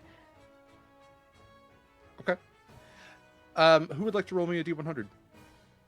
You may roll with advantage. I will roll it. Yeah, I'm gonna give my bag to Scarlett because I don't think we should both go fully inside the vault at the same time. Because if I'm not thinking this is Rollin's vault, and I don't know exactly what Satyr-Man is up to. He might be getting his equipment. He might be calling someone. I don't know. We are not both going inside. 65. Okay, so 65,000 gold worth of bars in here. Gold bar is pretty heavy. Gold is pretty heavy. Mm-hmm. So the satyr did say that he would be bringing a cart for you to transport. You may wait for that, or you can see what you can get out of gold bars for that. I think we take a couple now, in case we don't get to come back. We close it back up. I want to transport this out in the open. Right. Yeah, that's going to be a whole other issue. And I don't have a good solution for that right now. Nope. So one problem at a time. Throw some in the bag. Mm-hmm. We will go to the meeting. In theory, if he is actually getting us equipment in a cart, that will likely be a slightly slow-ish process to get a cart and bring it all the way down here. We'll have a little bit of time, do the meeting, come back, and if everything hasn't gone terrible, we can potentially figure out something to do about that. But we can't be weird about it, where they're going to know that maybe if they did actually bring us a cart, maybe they should instead call someone. So just to let you all know, you had 400 pounds available. Mm-hmm. Gold bar weighs 5 pounds. So you would be able to take 80 bars, and then a gold bar is worth 250 gold. So you would be able to transport in the bag of holding, not put anything else in there, 20,000 gold worth of bars in the bag of holding. And that would leave you 45,000 that you had not taken, that you could potentially transport in the cart or come back for. Sorry, you said a gold bar is 5 pounds, so we can take 80. whatever 80 You'd pounds. be able of to it. take 80 bars. Yeah. Okay. Are you okay with us filling your bag of holding to Yes. max? It's why not? Okay, I'm just making sure. Yep. And I will slip one in each pocket just to make sure. Because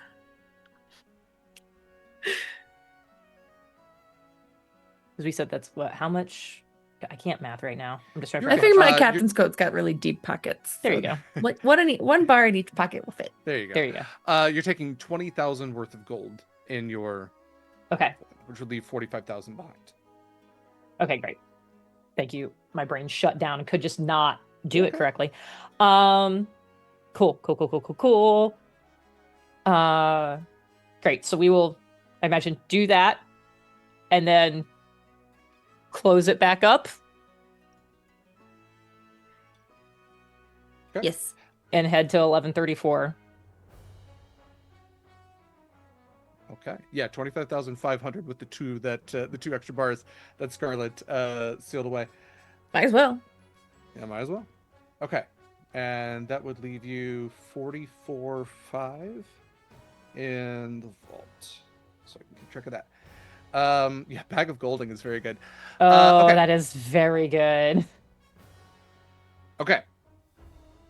So you have sealed the vault, the arcane lock resealing again on it. You all now need to go to vault 1134. So you know that since floor 1 maxes out at 1000, you'll need to go to floor 2. Yep. Okay. You travel up a set of stairs that spiral up. There's a set of spiral stairs set at the center of the. There's actually at 3 different points just to make ease of access. But you spiral up to the 2nd floor, and find your way steadily to vault 1134. It is sealed. Let's see, your past investigations. Let's go with that. Both of you would notice that in addition to the arcane lock that is naturally on this, in addition to the adamantine structure of this, you also notice very, very faintly, Scarlett, I think you pick up on this first, but Kallista, with your experience with this, I think you would notice as well. Carved subtly, almost within the runes of the arcane lock, is infernal script. I can read Infernal. You can. Yep. This is an additional enchantment, almost like an arcane lock on top of an arcane lock. It also, you can see that within that spell, there's spell casting that allows for teleportation.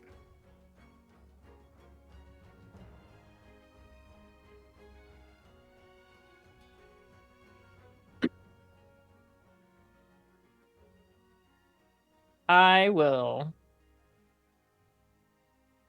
be upset about the music change. And then does this, especially if it's something I've experienced with, does this feel like something where I would know it is better to send a message and let her know we're here? Or is it something that feels like this is like a doorbell because they're expecting me? That if I were to like touch it or interact with it, it might do that. Do roll for insight. Okay. Because like I want on the part of me wants to err on the side of caution, but on the other hand, I'm like, if I've seen this before, then I would do that. That's a 18 on the die, 28. I think knocking is not out of the question. You could absolutely send. You're out front of a friend's house. You can absolutely text them, but text them in the you've driveway. established this meeting. You're knocking for your board meeting. Okay, I'm just trying to make sure this isn't like something that's going to backfire if I touch it. So then I will simply knock. Great. As you do, almost like right before your hand touches the door, you hear that sizzling of magic again, and the door swings open very slowly. And as it does, you take a step back to allow the vault door to open. Leaning against the back wall in its otherwise bare 15 by 15 by 15 space, not entirely bare, but like there's not a lot of treasure in here. There's a small table at the back, almost like a desk, and leaning up against that desk, you see Gattaca in her human form. So purple eyes, white hair, darker complexion, wearing just an absolutely stunning dress. It glints a little bit in this ambient light, and she's just kind of picking at her nails a little bit as she looks up at you. Past perceptions 25 and 23. You can see that next to her, she has a stack of soul coins. And on all of on the side walls, in 5 foot increments, you can see that there are chains hanging, manacles hanging from the walls. And ever so faintly, Kallista, you can see where they have cleaned up blood in this place.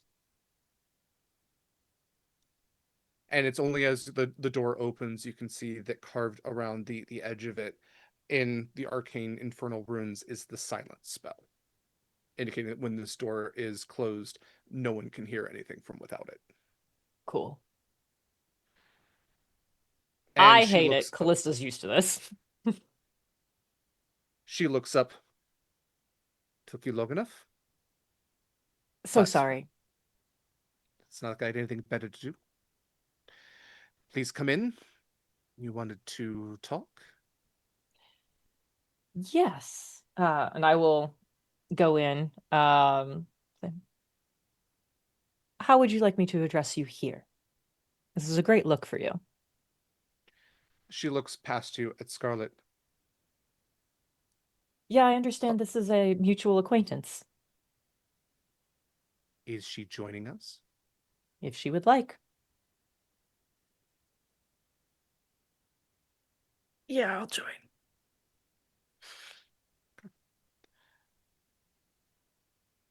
You walk in.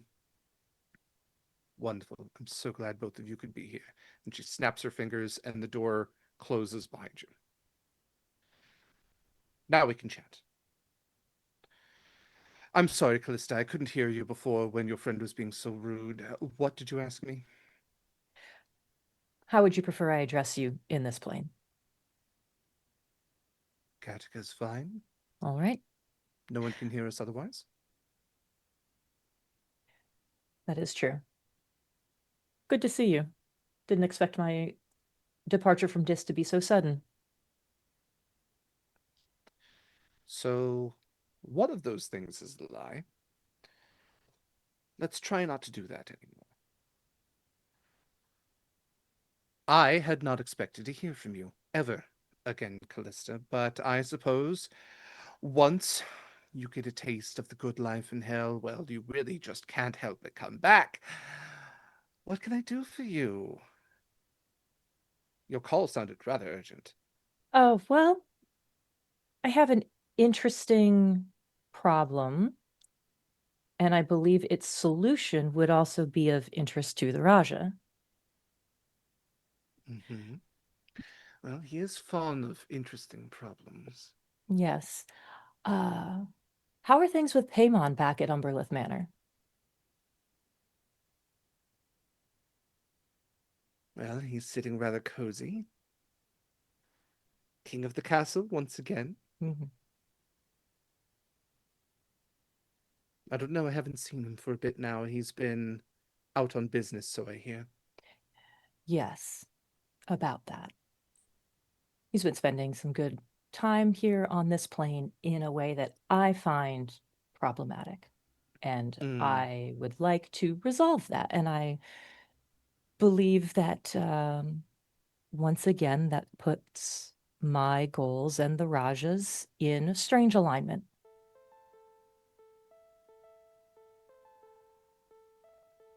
If we can solve that problem up here, I believe that opens some nice waterfront property for him.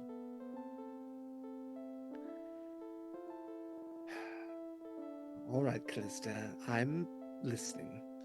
You have a solution to a mutual thorn? That's what I'm hoping. What? Mm-hmm. I will It- go ahead. She's just saying, it has been Yeah. rare when our moralities or interests have aligned, so I'll give you a few minutes. Wonderful. He has seen fit to take control over a Triton civilization over in the mid-seas, and I would like him to not be there anymore. So we're going to try to fix that. I would like to make sure that is a permanent solution. So, I know what the rules normally are, but I think both myself and Bakshur are fond of finding loopholes. And I'm going to pull out my Hellfire hammer, and I'm pulling it out in the like clearly like non-threatening. I'm showing this like on display kind of way, and I'm going to put it in front of me, like head resting on the ground, so that way it just stands up by itself. So this was powerful enough for Longinus. I would like to know if it's strong enough to trap Paimon, and if it's not, could it be made so? Scarlett looks very confused right now. Yeah, Kallista's pointedly not looking at Scarlett at all. What the fuck is going on? And Gattaca pushes away from the table. Go ahead, Yeah. please. And if this would let us circumvent the normal rules of, I know if we kill him on this plane, he just pops back into hell, very angry. Mm-hmm. Is this a pit stop? I see. Well, let's see what you're working with, shall we? She like gets inches away from your face as she leans in and reaches down and grabs the hammer and just kind of flips it up and is looking at it, just flipping it around. This is pretty nice. It is. Did you get this from Sizith? Yes, he was never good at long-term planning and didn't see giving me that as a problem. Yes, of all the vices Bakshura has, I'm very glad that gambling is not among them.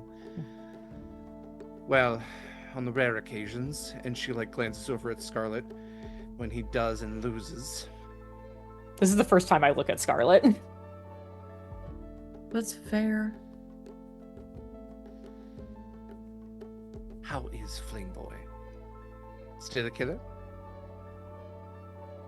Doing great. Bet he is. Well, Kallista, this is a fine weapon, but a stopgap measure for somebody like Longinus. Well, not Longinus, I'm sorry, I misspoke, for Paimon, who has gained even more power than Longinus had. But I could help you on that front and see if we can cut out the middleman.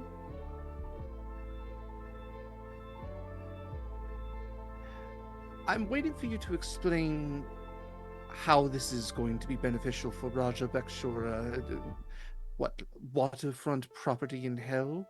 Well, my Please, understanding Kallista. would be that he's got a nice little place in the Fetters. I can't imagine that is where he would like to stay. And I am very aware of how actually powerful he is, no matter what role he tends to play, to go under the radar. If that seat opens up because someone has yet again managed to squander it. So status. Power. Half-decent keep. I'm sure he would know how to spruce up the place. Yes. If he's not interested, that's fine. We have other possible solutions. This was just one that seemed mutually beneficial. Kallista, please. We said no lies. You sounded so desperate over that sending, and I made time for this. So let's just not bullshit one another, all right? So what I are you didn't looking say for? that Raja Bakshura was not interested. Just wonder if we can sweeten the deal a bit. What are you looking for? First of all, I can see that Sizeth spiced up this Warhammer a little bit. It doesn't just make you a Lemure, it makes you into a soul coin. I think that's a rather interesting twist on things, especially for someone like you. Paymon's coin comes to the Raja. Of course. You don't keep it. Oh, 100% I would not want it. I would expect he would love to have that trophy. Bonus points. Longinus is also already a coin. I'm sure we can get access to that, so he could start a nice little collection. Are you starting a collection? Old habits die hard.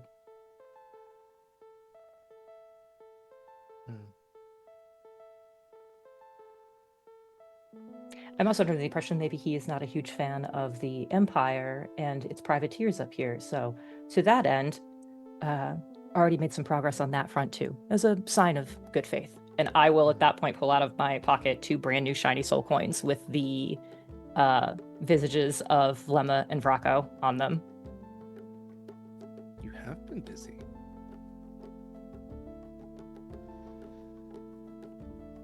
I'm just curious about the one that you don't keep in a side pocket. And she goes to poke you. What's that one? That one is personal. It's all currency, Kallista.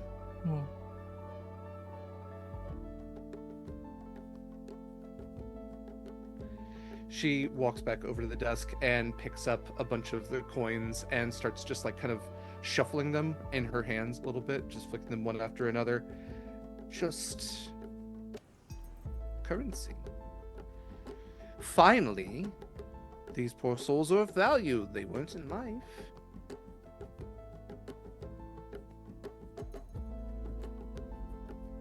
Tell you what. You made an offer of keep, power, status.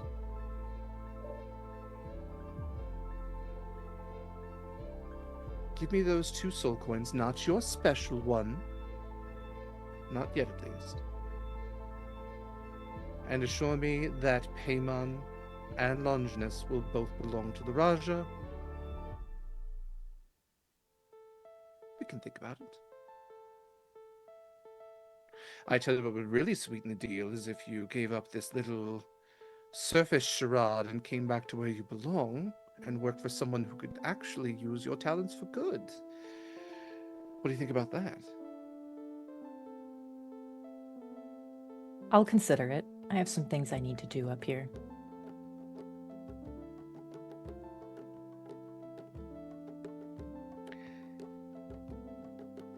There is one concern that I have. The last time that I saw your little friend there, she made a deal with the Raja. And I have concerns that that deal was not held to the full extent. Interesting. This is where I turn to look at Scarlett.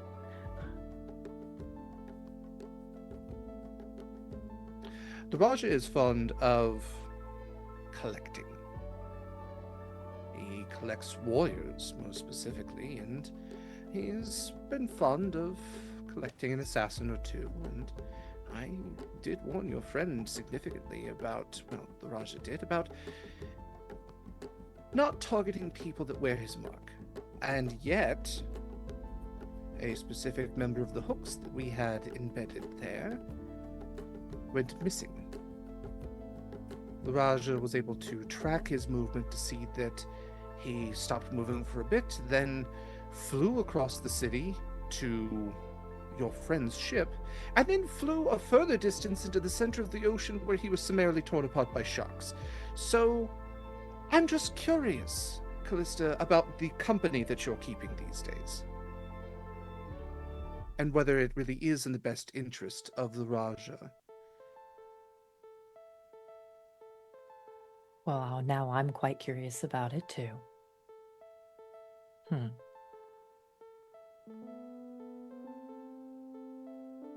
If I may speak.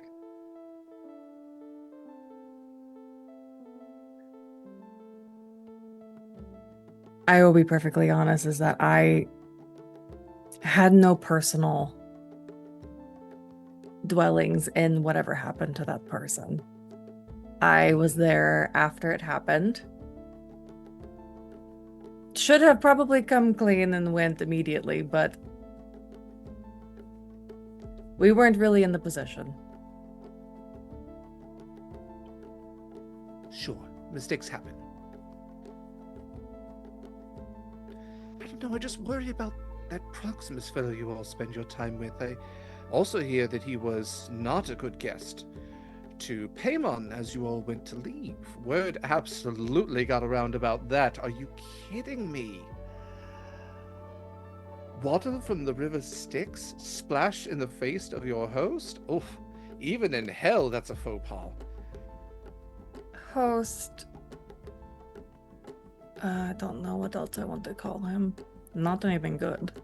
Employer? Employer. Contractor? If we're going to be friends, I just think that's an odd way to treat friends.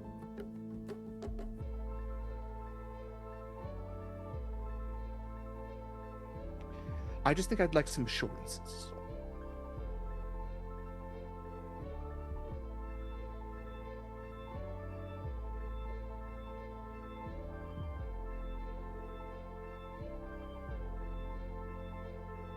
Did anything come to mind? Oh, this is on your side of the table right now. What guarantees can you make me that Raja Bakshura will be secure in his investment in your endeavors? He is going to be risking quite a bit to assist you. A significant portion of his power to assist you when you have turned away his kindness so often. It's nothing against him. That is past events. Well, then it's all business then. But a risky investment you all are for sure. So, what assurances can you make me? What insurance do I have against you all? And you fucking up.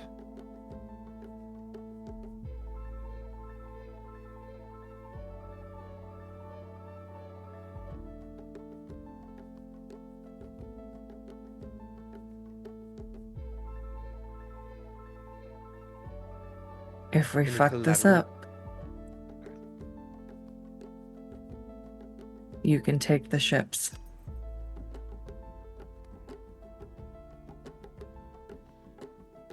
If you know anything about Damaris, you know those ships mean more than anything. Quite valuable, for sure. And it's not just in gold value. They are key to everything that we are doing, and I know he knows what we are doing. What about collateral, though? Anything that we could hold on to in the meantime? Until you're assured of victory? Kallista?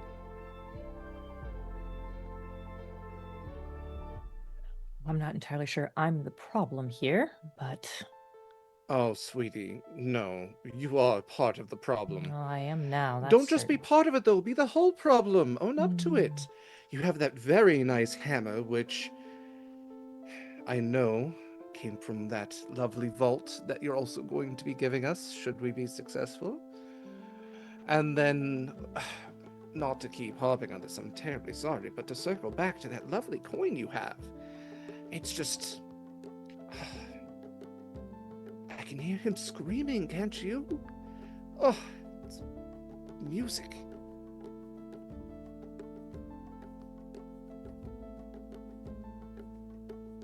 As far as I'm concerned, the offer is on the table. If that's not enough, that's fine. We'll find another option. She steps back and picks up another one of the coins and just starts flipping it in the air and just looking to see whether it's heads or tails. Go ahead and make a persuasion check. Okay. Persuasion is charisma. Ah, So I do should have get given up advantage. Rollin. Fuck. Do you want to make that offer real quick? He's not mine to give. That has never stopped Scarlett before. Yeah, I was gonna say, No. you have a chance. Did you want to mention Rollin? No, because I feel like Winnie would be mad. Okay. Oh, yikes. Do you want to do it for fun anyway? Did you roll at advantage, Jen? I'm doing it one at a time, and the first one was bad. I'll burn my crit. I've got a crit stored up. I'm burning my crit. So with your bonus, what would that be? We said persuasion. Yes. It's just 22. I've just got a +2. Okay, 22. Which is a +4. And just be a flat roll for her.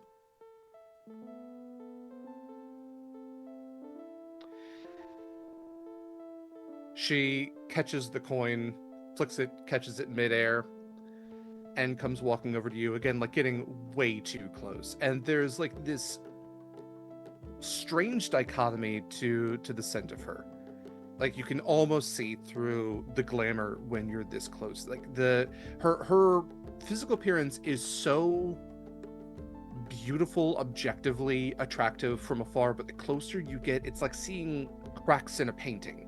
It's like there's a mirage from far away, but as she gets closer and closer, you start to see like these strange imperfections in her. And the smell of her is this weird mix of like floral bouquet and sulfur. It's like so sickly sweet until it burns your nose. And she goes to grab your hand and holds it palm up. And she places the coin in it and just pats your hand. I will bring this deal to Raja Bakshura with my support for it. When you are in need of his immense power, flip this coin, and he will arrive. Also, I know your tendencies. If you release the soul, and I promise you the soul in this coin is thoroughly tormented. If you release this soul early, he will also arrive, but he will not be a friend. And he will take everything from you. Deal? Deal. Love that word. Well, this has been productive. Anything else I can assist you with today? I think that's enough for me. And I will flip over the 2 Medusa coins for her to go ahead and keep.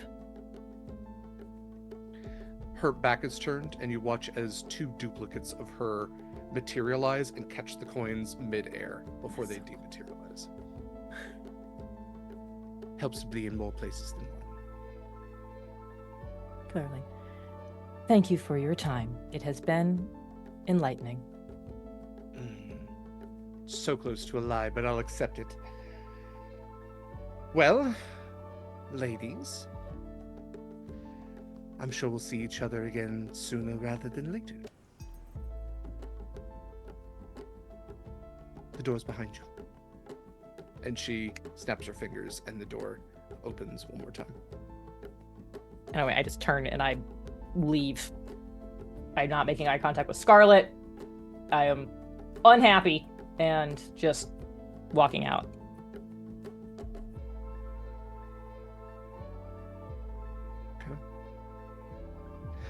You go walking out of the vault and down the steps back around to the bottom floor. Ignacio is walking up. I'm so glad you all were successful. I thought you were looking for Vault 333. That's on the first floor. I need you to know that. But I did bring you a cart, should you want to transport any more of that significant wealth that's listed in Vault 333.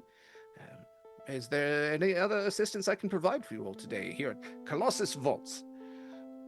If we transfer, do we get like guard to our destination? Oh, yes, Colossus Vaults values its customers very much, ma'am, yes. We will provide you escort and safety, as I know Lawfall has, well, yes, safety. Yeah. Okay.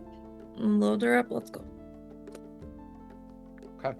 So with the full contingent of 65,000 gold pieces in bars, all loaded onto the cart, this is a, like, caged and also covered cart, so even if you were to pull the cover off of it, it is still like reinforced. It's locked. You see that they place an arcane lock on the padlock that goes to the back, like, gated door of it, and the cart, pulled by a couple of draft horses, is transported outside. The cart itself moved by some sort of arcane propulsion, at least within, but once it gets outside, you notice that, like, that magic tends to stop.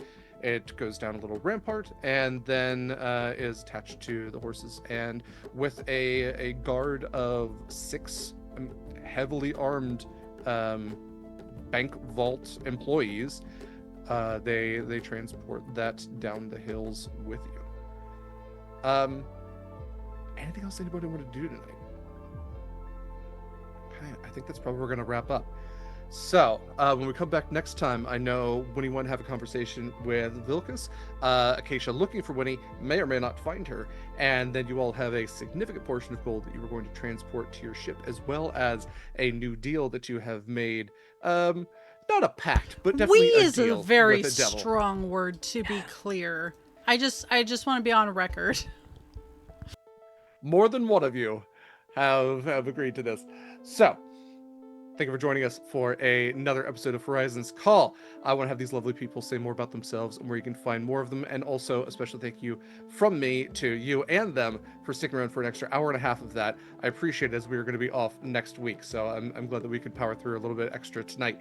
Yeah, once these people have said more about themselves, we're going to do some channel stuff and wrap up for the evening. Mare, if you don't mind starting us out. Hi, I'm Mare. You can find me on all applicable social media at Archmage of Dice. I do things. I'm here. On Thursdays, I'm running the finale of the Magnus Archives that is raising money for Doctors Without Borders. That is at 4 p.m. Pacific, 7 p.m. Eastern. Yes. And it's going to be great. I have plans. Love to hear that. Especially for the finale. I'm really looking Mikyl, forward to I will that. post the plans in our server. I'll show you. Thank you so much, Mare. Next up, we have Eva. Hi, hello, it's me, Eva. I stayed out of trouble this session, and honestly, that's about the best you can ask for me some days.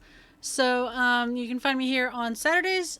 Generally speaking, I guess not next week. I don't know. I just show up when I'm supposed to show up, and then leave it to the winds of fate. But I am here tomorrow at 10 a.m. Pacific for Anik and Eva's Chaotic Playthroughs. We are going to play The Bite, which is a post-apocalyptic it's at least 2 players. I don't know how many it really is. It's zombies. It's basically just zombies. And stay tuned, knock on wood. I believe we have a finale set for Tales from the Loop. We'll get back to you with the details for that, but praise Colonel Mac for that working out.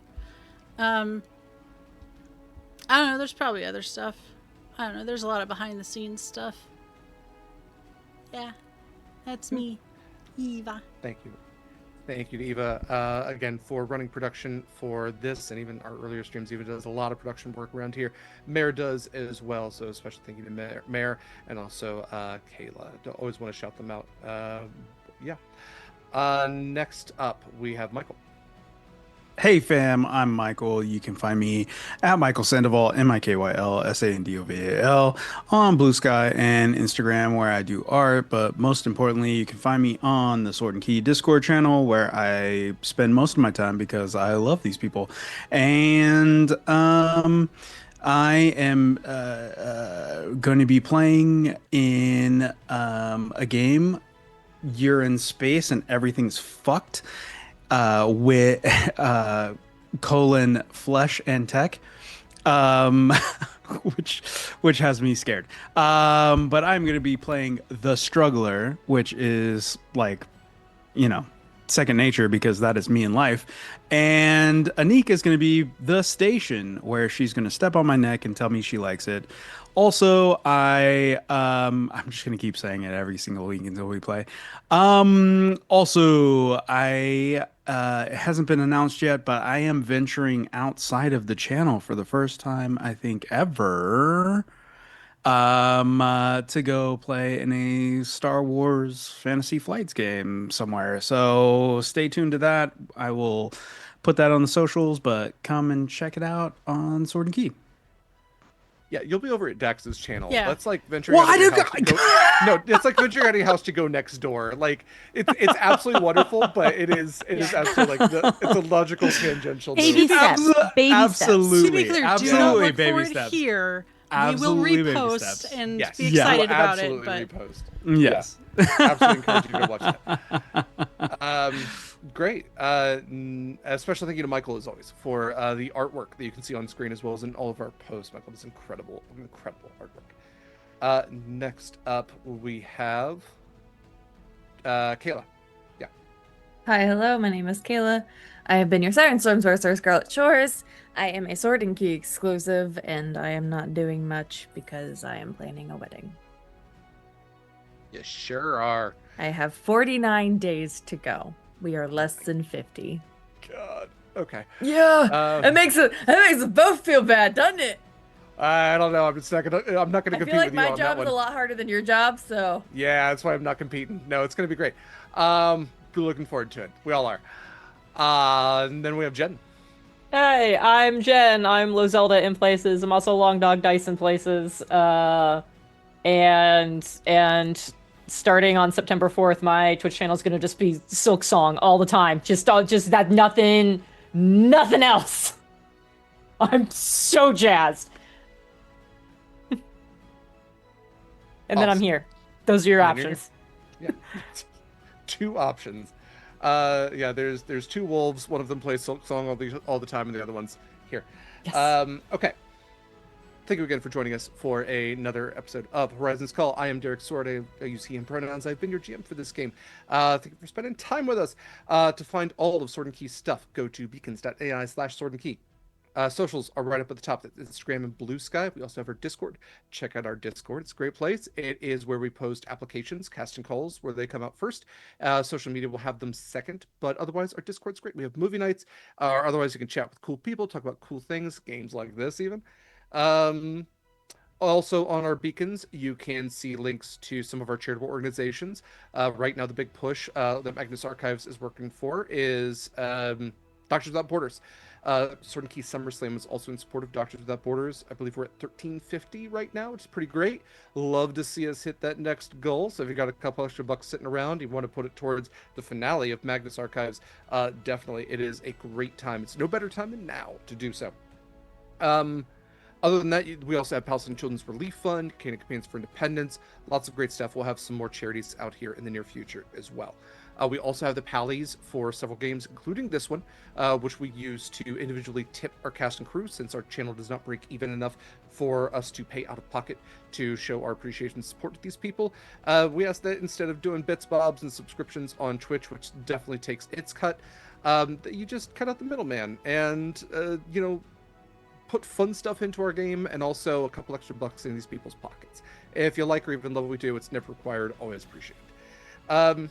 Other stuff on Beacons, we have all of our affiliates. For two of them, that's Long Dog Dice and Eldritch Foundry. You can use code Sword and Key for 10% off your first purchase. Eldritch Foundry makes custom minis. Long Dog Dice makes incredible dice sets. Jen, of course, being from Long Dog Dice, being Long Dog Dice. This is the D20, and it is absolutely gorgeous. This is terrible lighting, but it's like a really vibrant shade of blue with little flecks of copper in it. It's real cool. The D6 has a Sword and Key logo on it. It's pretty neat. You can actually pre-order that if you'd like. We're also affiliates with Hit Point Press, the makers of Humblewood and Griffin Saddleback books. Tons and tons of stuff. We have an affiliate link if you're going to be shopping from them. Also on Beacons, we have links to Monster Crush. It's a podcast that my friend LD and I do. We talk about different cryptids, creatures, miscellaneous monsters from myth and how smoochable they are. Check it out wherever podcasts are found. We are currently on our summer break hiatus. However, we did have an episode come out a few weeks back about Goosebumps monsters, and it's a great time to catch up on the backlog of episodes because we have over 100 out there. Let's take a look at our calendar ever so briefly. And also, I've been talking for... There we go, we're back.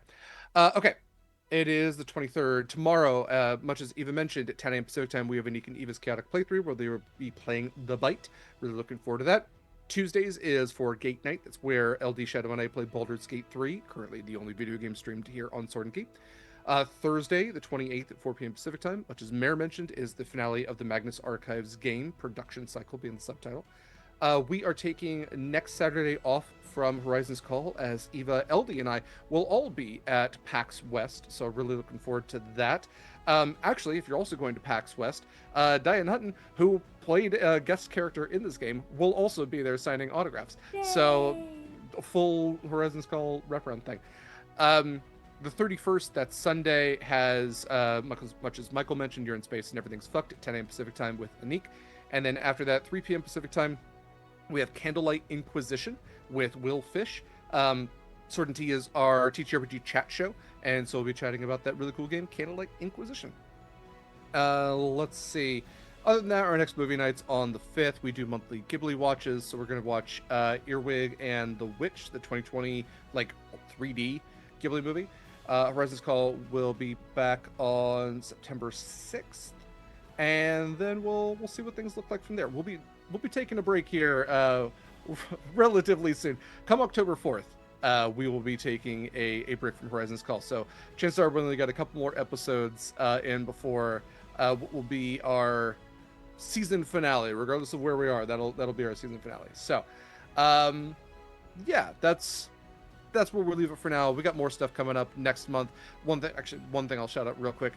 My birthday's next month. I'll be doing a birthday charity stream. I have a couple of lovely folks that are joining me, all folks that are dear friends and also from this channel. We're going to be playing our pets. Mikyl will be joining, Jenn will be joining, Kaila will be joining, as they are all dog people. So, well, they all have dogs. I'm not going to necessarily put that title on any of you.